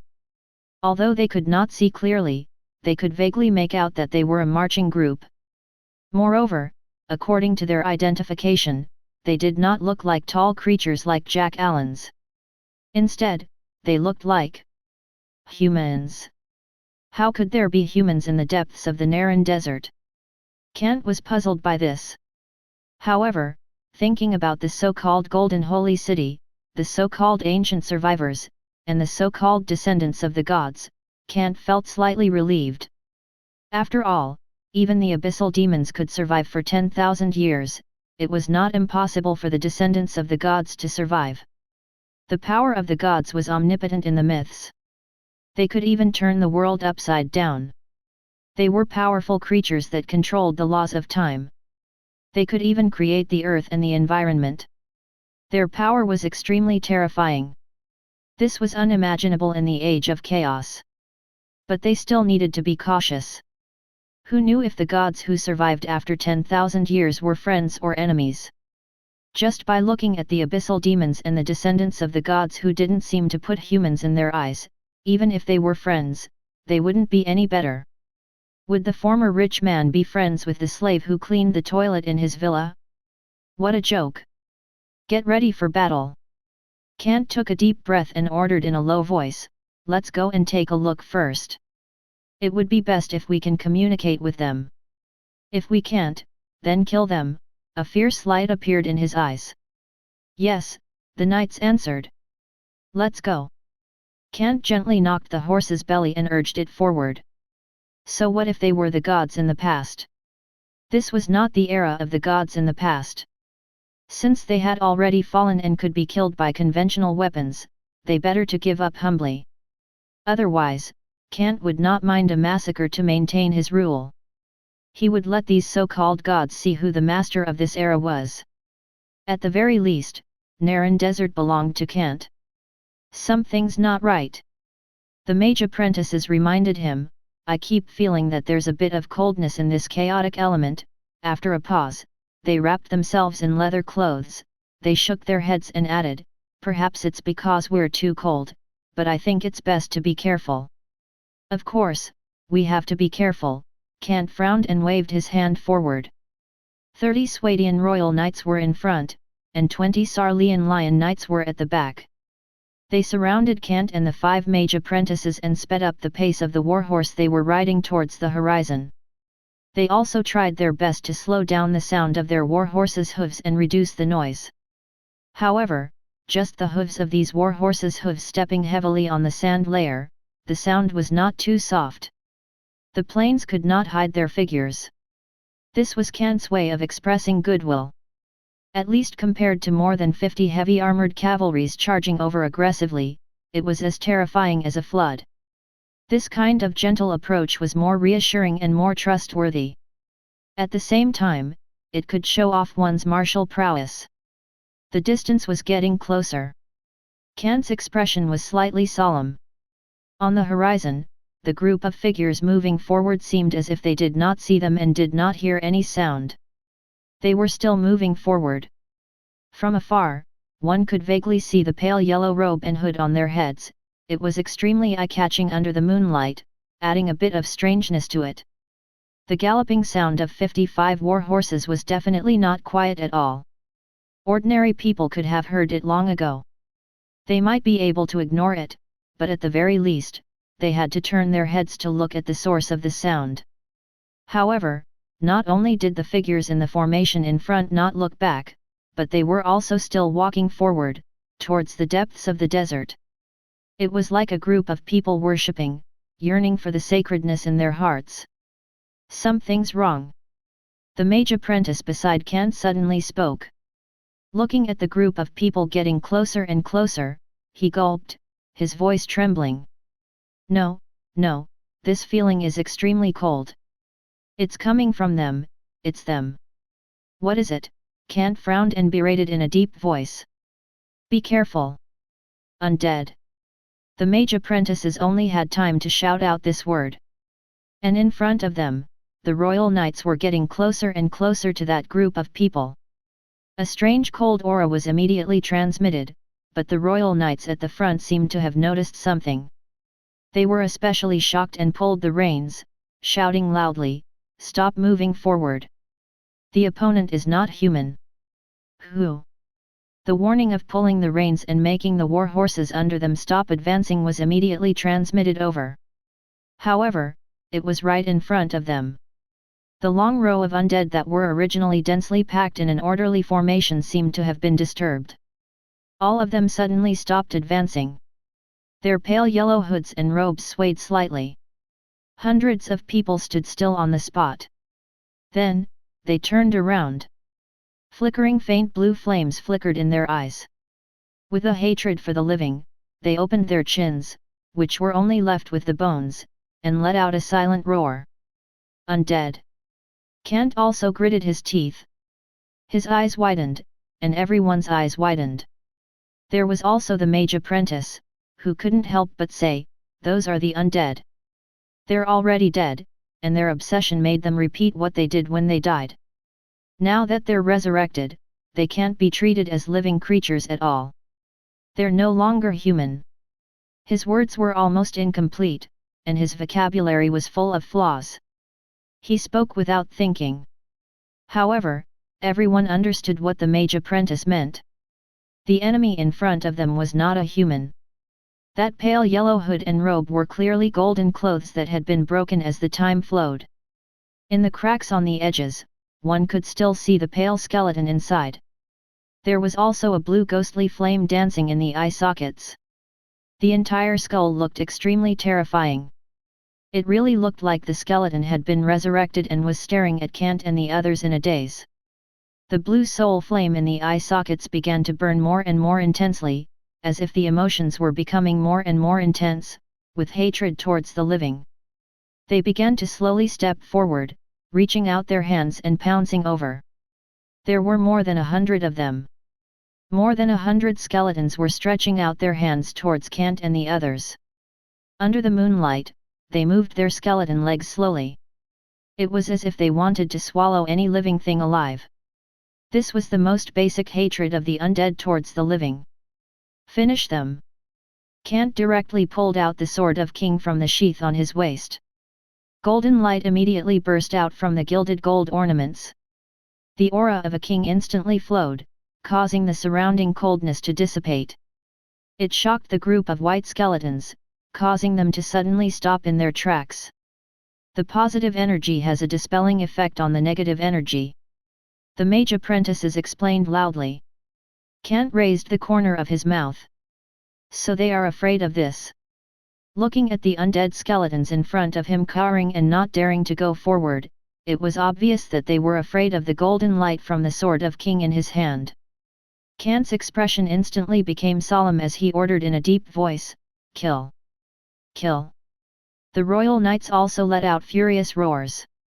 Their entire bodies exploded with flames that were exactly the same as the sword of King. Together with their war horses, they charged forward with a roar. The royal knights who had been conferred the title from the sword of King had the innate talent and extraordinary power that belonged to the King's power. They were also variants of positive energy. With the might of a brilliant emperor, they instantly charged into the group of hundreds of skeletons. It was equivalent to a rampage. Crash! The skeletons were constantly sent flying by the lances, and then they were chopped into pieces by the long swords. The golden light on the side of the war horses was even denser. The skeletons seemed to have received a great impact. The blue soul fire in their eyes could not be maintained, and their entire bodies were scattered. The blue soul fire also began to dissipate in the eye sockets. They were like rotten weeds. Just the 30 Swadian royal knights alone could easily slaughter hundreds of undead skeletons. Meanwhile, the 20 Sarlian lion knights clustered around Kant and the mage apprentices. Balls of blood-red lion-shaped flames formed around them. Each of them had a cold look on their faces. They held the silver greatsword in their hands and carefully guarded their surroundings. Some of the undead skeleton that were close to them were easily turned into piles of bone by the blood-red light. So weak. Kant spoke with a calm tone. The battle had been declared over in a short period of time. All the skeletons had turned into pale bones, as if they had been scattered for tens of thousands of years. Their color even began to darken, turning into a pale grey appearance. "Your knights are too strong." The mage apprentices complimented, "These are just low-level undead skeletons." "Too strong?" "That's right." Kant nodded. This was also the truth.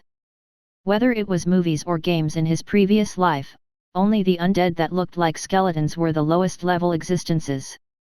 They were simply not a match for the strongest level 6 knights who had grasped extraordinary powers. In fact, according to his perception, even an ordinary peasant could kill a few skeletons with a long scythe. They were very weak indeed. They were so weak that even if they formed an advantage in numbers, they could not pose a threat. "Continue to move forward." Kant raised his head to look at the stars and the moonlight in the sky. He said in a deep voice, "Let's go." The horseshoes behind him started to form and the knights immediately followed. The appearance of these undead skeletons had already turned the bad feeling in Kant's heart into reality. If there were no problems in the depths of the desert, then these undead skeletons would definitely not have appeared. After all, a few months ago, the expedition army of the Kingdom of Greymane had never discovered these skeletons. That sandstorm! Kant gritted his teeth. In his heart, he had already guessed the truth of the matter.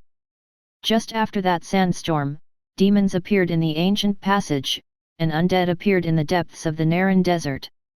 If there was no connection between them, he would definitely not believe it. Taking a deep breath, Kant's heart was somewhat solemn. However, so what if they were undead? At the very least, the 55 elites he brought along this time, even when they faced thousands of similar undead skeletons, they would still be able to charge through the sea of skeletons and open up a bloody path. This was the confidence of the elite troops. However, Kant still felt slightly uneasy. Looking at the depths of the desert in front of him, he subconsciously tightened his grip on the reins. What exactly is there? Chapter 299, The Slowly Rising Fog. What was in front of him? Kant did not know, but the appearance of the undead skeletons had obviously shattered some of his thoughts. Reality was undoubtedly cruel. There was definitely something wrong in the depths of the Naran desert. It was not a small problem. If even the undead skeletons had appeared, no one knew if there would be even more terrifying undead creatures.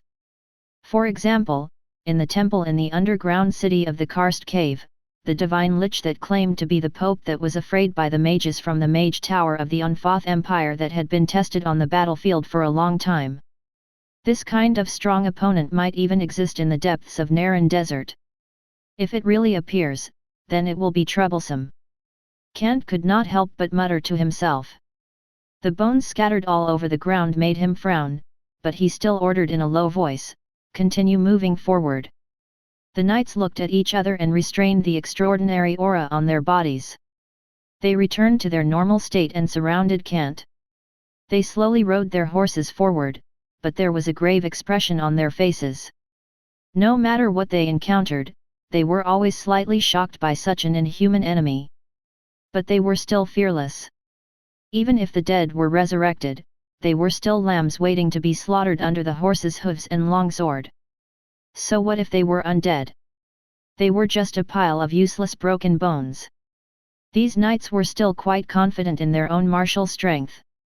After all, they had completely grasped extraordinary power. They believed that they were the strongest. These skeletons, which could even kill a few with a long scythe in the hands of a peasant, posed no threat at all. It was even enough to be fatal just by getting close. The positive energy flames that erupted from the royal knights' bodies were almost the natural enemies of these undead. Not to mention that they did not use any extraordinary power, even if they relied solely on their physical attributes and armor's defense, it was enough to sweep away these undead skeletons that did not have any weapons. The combat strength of both sides was not on the same level. The difference was like heaven and earth. They continued to go deeper. Under the starry sky, the temperature suddenly dropped, and even the moonlight carried a chill. Kant wrapped himself in his leather coat, but he still felt the coldness around his body. He could not help but pull the reins and let the white mist-spewing warhorse under his legs run slower. Warhorse could move, and its whole body was hot. But Kant, who was riding on his back, was undoubtedly uncomfortable with the cold. Moreover, when he turned his head to look around, he saw that there was a white mist in the distance. Kant could not help but lower his head and say, "It's foggy." "Yes, fog." The mage apprentices also nodded. They shivered and curled up on their horses, but they still held their staffs tightly in their hands. In a deep voice, they reminded Kant, "Actually, there is fog around us, and there is frost on the ground." Kant looked down and narrowed his eyes slightly. "Yes." As expected. On the sand layer on the ground, faint white marks were spreading. If one looked carefully, it was indeed frost. It was connected to the surrounding white fog. Although there was no wind, the chill was very deep. It was the kind of the deep chill from the one that hated the living. The aura of negative energy is very strong. The mage apprentice reminded. "Yes," Kant nodded. Although the surrounding white fog was very weak at the beginning and could not even block out the gentle moonlight, as they went deeper into the Naran Desert, it unknowingly became thicker and thicker. In the end, they could not even see clearly from 100 meters away. Occasionally, there would be the sound of bones cracking in the surroundings. It was as if there were undead skeletons walking around. The sand on the ground had already turned into frost, and there was even a slight melting of the ice surface. The horseshoes hit the sand layer heavily, leaving behind not only splashing pits but orderly footprints. The sound that appeared also changed from a simple pu-pu sound to a roar that was no different from normal. "The situation is not right," Kant muttered. He was not referring to the surrounding white fog and frost, nor were he referring to the undead skeletons. He was referring to the environment. According to the description of the captives from the expedition army of the Kingdom of Greymane, the deeper they went into the Naran Desert, the less cold they would feel even at night, especially near the Devil's Land. It was almost as hot as daytime. This was also the reason why they did not dare to walk there. Even if they brought sunshade items, they would be dehydrated from the sun until they fainted due to heat exhaustion, turning into a pile of useless mummies. But something was not right now. Kant thought that he should be close to the Devil's Land. But it was still very cold in the night. It really made him feel strange and scared. He had not noticed it before. After all, he had not thought about it for a moment. Now that he thought about it, he was clearly close to the Devil's Land. Even the sunlight during the day was getting more intense, but the night was even colder. Even the ground was starting to freeze. Something's really wrong. Kant muttered to himself. He looked up and saw that the fog around him had become very thick. The white fog was like a pale white skeleton, with faint cracking sounds coming from within. His vision was limited to a range of 100 meters, but fortunately, the moonlight in the sky didn't seem to be blocked by much. Instead, it continued to pour into the thick fog, illuminating Kant and the others. The Mage apprentices had an explanation for this. These thick fog and frost are the products of the accumulation of negative energy. The Mage apprentice said, especially at night, when the water element at the bottom of the sand layer rises and is mixed with negative energy, it is easy to form these thick fog and frost. If it were in a swamp area, the thick fog and frost would be even more severe. At that time, even the moonlight containing negative energy would not be able to shine down. The sky veil of death. Kant instantly recalled the famous group amplification status and weather change form of the undead in literature. It could be said to be a signature level spell. Similar. The apprentice was somewhat hesitant. They came from the world of Wind of War. There were also undead in their world, and they were the archenemies of the Unfoth Empire. However, looking at the thick fog around them, the Mage apprentices hesitated and said, "This thick fog doesn't seem like the resentment of the creatures that were massacred with pure negative energy. Instead, it's like the super-large poisonous cloud spell cast by the cult warlocks or magic eyes. However, it's not poisonous. It's just coldness." This indeed made the Mage apprentices confused. Kant was equally confused.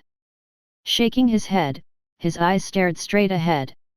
Teams of black shadows appeared in the thick fog. "Prepare for battle." The Knight's captain issued a warning. The teams of shadows in front had already stopped moving forward. They slowly turned their heads to look over. Even in the thick fog, one could see the blue soul fire burning and jumping. It carried the hatred of the living as it looked at Kant and the others. It was as if in this thick fog, the perception and movements of these undead skeletons had become stronger. "Kill!" Kant ordered in a deep voice. The sound of horse hooves rang out, and the layer of sand that had been frozen by frost was directly crushed. The royal knights burst out with golden light all over their bodies. The power of the king was revealed as flames, and they directly swept across the undead skeletons in front of them. The horse hooves trampled on the broken bones, and with a single charge, they destroyed the small group of hundreds of undead skeletons. Even if there were a few of them left, they were still approaching Kant. However, they were easily chopped into pieces by the Lion Knights. "They are so weak." The Sarlian Lion Knights looked relaxed. In this mist that was filled with pure negative energy, the Lion Knights, who also had the power of blood-colored negative energy, felt that they were all right. Even if they did not burst out with extraordinary power, they still felt that they had been strengthened. Negative energy did not represent evil. The most typical example was moonlight, which was the most literal embodiment of negative energy. And positive energy also did not represent justice. The scorching sun could also cause people to die from heat stroke. Just like the Holy See of the Silver Platter Kingdom. They did not think that the positive energy of the sun and the negative energy of the moon represented justice and death. Instead, they called the beneficial parts of the sunlight and the beneficial parts of the moonlight holy light. This was true justice. However, it was not the time to delve into this. Continue moving forward. Kant hesitated for a moment, but he still made up his mind. He had to complete the system quest. At the same time, he wanted to see what was going on in this place. The knights moved forward. The Mage apprentices also turned their senses to the maximum. As they went deeper, the temperature dropped sharply. Thick fog and frost filled the air, and even the sand layer had frozen. It was like the surface of ice, causing the knights to release a little supernatural power to dispel the chill. On Kant's waist, the Sword of King also released a golden light. It covered his entire body, dispelling the chill from the negative energy in the outside world. It was considered warm in front of him. The mage apprentices also rode on the horses. They used the elemental power they had mastered and began to spread around their bodies. They especially relied on the positive energy emitted from the knights and Kant's bodies to maintain their energy and warmth. They would not be dragged down by the long journey. But even so, a little frost appeared between their brows that were exposed. White mist spurted out from the war horses beneath them. The entire environment was so cruel that it was as if it had sunk into a land of ice. Rumble. The horseshoes heavily struck the layer of sand that had solidified, only leaving a small mark of 2 centimeters. They did not rest in the middle of the night. Instead, they continued forward in the face of the cold, relying on their supernatural powers to forcefully march forward. Fortunately, everyone had rested for the entire day and had recovered their stamina. Otherwise, even if they possessed supernatural powers, forcefully marching forward would cause them to become increasingly exhausted and tired. This would not make up for the losses. In the successive forced marching, they encountered 2 groups of undead skeletons. It was still a group of hundreds of skeletons. They were wearing tattered light yellow hoods and robes with a few ancient patterns. They looked like they were on a pilgrimage, walking towards the depths of the Naran desert. It seemed like they would never get tired, and that was indeed the case.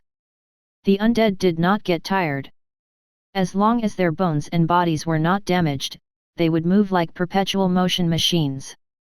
But soon, they also rested. The knights destroyed every undead skeleton they saw. Even if they wanted to go around them, these skeletons would carry a hatred for the living and launch a slow and ridiculous attack on them. It was better to strike first. They moved forward without resting even at night. All the way to the depths of the desert. Just before dawn, Kant saw an unusual scene in front of him. The thick fog was dispelled and replaced by a grayish-black fog. Thick black clouds appeared in the sky, blotting out the sun. The slight cold wind was still blowing. Faintly, a tragic wail sounded in his ears. It was as if something was begging for mercy before it died, as well as cursing at everything. Chapter 300, The Expanding Sky Veil of Death. Kant reined in his horse and extended his hand to signal for them to stop moving forward. The knights' faces were filled with shock. The thick fog in front of them was rolling. Its grayish-black appearance was just like the black smoke coming out of a factory's chimney. In the sky, the dark clouds blocked out the sky and the sun. A faint breeze blew, and the entire cloud layer moved slowly. Along with the faint screams that appeared from time to time, it really gave people the feeling of the underworld's ghost realm. It was as if a bone-piercing chill came along with the wind, and the ground had already frozen solid like a frozen lake in winter. The war horses dug the ground beneath it. However, the steel horseshoes could only dig out layers of white marks. The sky veil of death. The mage apprentices opened their mouths, and there was an unconcealable trembling in their voices. At that time, the thick fog was just a small matter. Now, the black fog and the dark clouds were the real sky veil of death. It was made for the undead, and it could cause diseases and all sorts of negative buffs for ordinary people with a terrifying AoE status. They had just discussed such a terrifying undead spell. But now, they encountered it. Kant tightened his grip on the reins. The world is really unpredictable. The negative energy inside is very dense. It has the hatred of the undead towards the living. There are even all kinds of plague toxins. If we don't have the power to resist, we will be infected with all kinds of diseases in a short period of time. The mage apprentice warned, perhaps the spirit will also be infected by the sky veil of death, turning into undead zombies or skeletons. Humph, the knights' faces were cold. They have tarnished Lord Kant's estate. Naran Desert was Kant's estate. Now that an evil undead had appeared, it was an invasion, a tarnishing. Clenching the weapons in their hands, all the knights were eager to give it a try. Even though they knew that the evil in front would be a terror that could cause death, they were still fearless. This was the embodiment of the knight's spirit. But they were definitely not reckless. Turning to look at Kant, the knights were all waiting. But Kant was also waiting. Set up camp on the spot. Kant raised his hand and signaled the knights around him to dismount. We'll wait for daybreak. Yes, the knights replied. This was the best way. Who knew what they would encounter if they rushed into the sky veil of death rashly? Rather than entering forcefully, it was better to wait until daybreak. The sunlight would disperse the thick fog and dark clouds. The knights quickly set up their tents. They formed a circle around Kant's tent and guarded it in the middle. However, even if it was an encampment, it was actually just a simple rest and food. They raised a small bonfire and boiled the water in the iron pot, allowing everyone to drink some hot water to warm their bodies. This was to prevent the cold air from going too far and freezing their limbs. Even the war horses needed to drink some hot water to alleviate the cold. It was really very cold here. Just by looking at the layer of sand below them that had already frozen, it was clear that the entire area was as solid as a plate. If they did not have extraordinary powers to protect their bodies, just by relying on the bodies of ordinary people, they would have long suffered serious injuries from the cold air eroding their insides. The elderly and children would probably be frozen to death by the roadside after walking for a few hours. Damn it! Kant exhaled white mist, his eyes filled with solemnity. Their sleep was very simple. They would be roasted on the ground with a bonfire and then sleep around the bonfire on leather mats. Everyone would be woken up by the cold halfway through their sleep. Only by circulating the extraordinary power in their bodies could they feel warmth. Even Kant was the same. Holding the sword of King in his arms, he could not sleep well. He only closed his eyes in a daze to rest. My lord! But right beside him, someone gently pushed him. Kant immediately woke up. Beside him was a mage apprentice. His young face had turned green from the cold. He said to Kant with a trembling voice, It's dawn now, but there's a problem." "What?" Kant frowned. "The sky veil of death has expanded," the mage apprentice still said with a trembling voice. "What expansion?" Kant's mind had yet to react. But in the blink of an eye, his drowsy head suddenly became clear. He turned his head and lifted the curtain of the tent. It was pitch black outside. The grey fog and the thick dark clouds in the sky made his expression ugly. "The sky veil of death," Kant gritted his teeth. "Yes, the sky veil of death has expanded. It has now become very big." The mage apprentice said helplessly, "Just at dawn, the sky veil of death began to expand and swallow us up." He paused, his tone was also filled with relief. "Thanks to the extraordinary power of you and the knights, it can protect our surroundings and not be affected by the negative energy and negative effect of the sky veil of death." Kant turned his head and realized that his sword of king and the royal knights around him were emitting golden light. They just happened to form a defensive shield around the camp, causing the thick grey-black fog to be repelled to the side. The knights were already holding onto their swords to protect them. A few bonfires were emitting some slight heat. Kant's face was gloomy. "The situation is a little urgent," he said in a deep voice. "Yes," the mage apprentices nodded, their expressions impressively. The thick sky veil of death around them was no longer something they could comment on. Even if mages were here, they could only barely protect themselves. Only great mages who were proficient in spells could have a slight surplus in such a terrifying sky veil of death because they all knew what it meant. In the world of Wind of War, such a large-scale sky veil of death would usually have several liches and even more terrifying undead creatures. There was also a large number of low-level skeleton soldiers. The undead race had always won by using the tactic of having a large number of troops. Any living person would be declared dead in vain in front of the seemingly endless sea of undead. With such a sky veil of death, no one knew how many undead skeletons they would encounter, let alone how powerful the undead creatures would be. But just from the previous encounter, the hundreds of undead skeletons were a team, so there was definitely a lot of them. If they were entangled and allowed stronger undead creatures to come, it would be really troublesome. Let's go. Kant immediately gave the order without saying a word. The camp was quickly put away. The knights moved very quickly. However, just when the tents were all put away and they were ready to leave at any time, the thick fog rolled and spread outwards like dark clouds. Even the golden light around Kant, which was suppressed, shrank a lot inward. Everyone gathered together and barely resisted the increasingly thick black-grey fog. There's a sound. The knights reminded in a deep voice. Be careful, the knights in the north said, the speed isn't fast. It seems that a group of undead footmen are approaching us.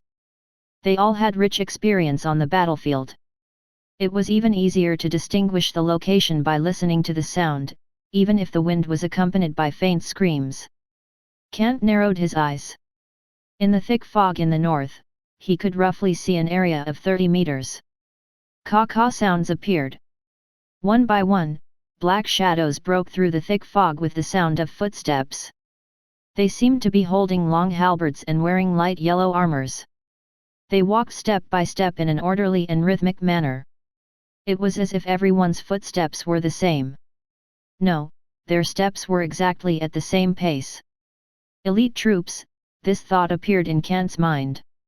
In the era of cold weapons, those who could walk in such orderly steps could be called elites. This represented discipline. It represented teamwork. In fact, even the troop class of Karadia were unable to form such orderly steps. Other than the level 5 Swadian Rhotic Sergeant, these kingdoms that paid attention to discipline were specially trained. As for the powerful Footman Kingdom, Kingdom of Nords, even the level 6 Royal Guards of Nords were unable to form such orderly steps. Although it did not represent combat strength, it could represent the discipline and tenacity of the troops. This was an elite force that could withstand the enemy's attack. Enemy! However, the mage apprentices cried out in alarm. Their voices were hurried as they loudly reminded Kant and the Royal Knights and Lion Knights beside him, it's the skeleton warriors, the basic combat units of the undead. Kant frowned. All the knights looked at the army that had broken through the thick fog in front of them. The pale yellow armor seemed to be made of chain armor mixed with gold. The long halberds in their hands were all gilded with gold. The sharp halberds were the terrifying weapons made of fine steel. However, that was not the case. The chain armor made of gold had long been tattered. It was like a rag that was draped over the body of the skeleton that was left. Under the rusted pointed helmet, the blue soul fire in the white bones' eye sockets burned with hatred for the living. The long halberd that looked like a work of art was also rusted and cracked. Even the front end of some of the halberds had been shattered, leaving only half of the long rod. Skeleton warriors. Kant snorted slightly. He turned his head to look at the knights who had gathered around him and were all ready. He shouted, "Get rid of them! Kill!" The knights shouted. The war horses under them instantly sped up. Their bodies were shining with golden light. The 30 Swadian royal knights charged fearlessly towards the skeleton warriors in the thick grey-black fog. They were still as easily destroyed as before. Rays of golden light flashed, and pieces of the skeletons were shattered. Dozens of skeleton warriors holding long halberds were instantly annihilated. However, Kant and the others had yet to relax. In the thick grey-black fog, the caw-caw sounds became more and more frequent. Everyone's expressions became tense again.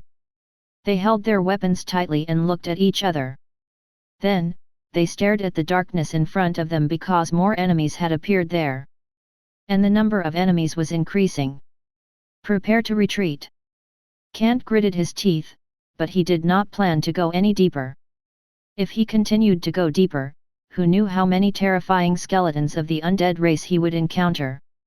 He wasn't afraid of these skeletons, but he definitely couldn't ignore the unknown number of skeletons.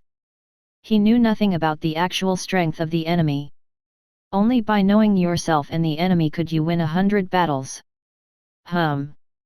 But just as Kant was about to retreat, a ray of golden light suddenly appeared in the sky. The dark clouds in the sky dispersed as if they were breaking through ice. The grayish-black fog also kept retreating and shrinking. Even the terrifying caw-caw sound began to disappear in the retreating and shrinking fog. In less than half an hour, the dark clouds and thick fog dispersed. Kant raised his head in shock. In the middle of his head, the scorching sun was releasing a terrifying temperature. It was noon.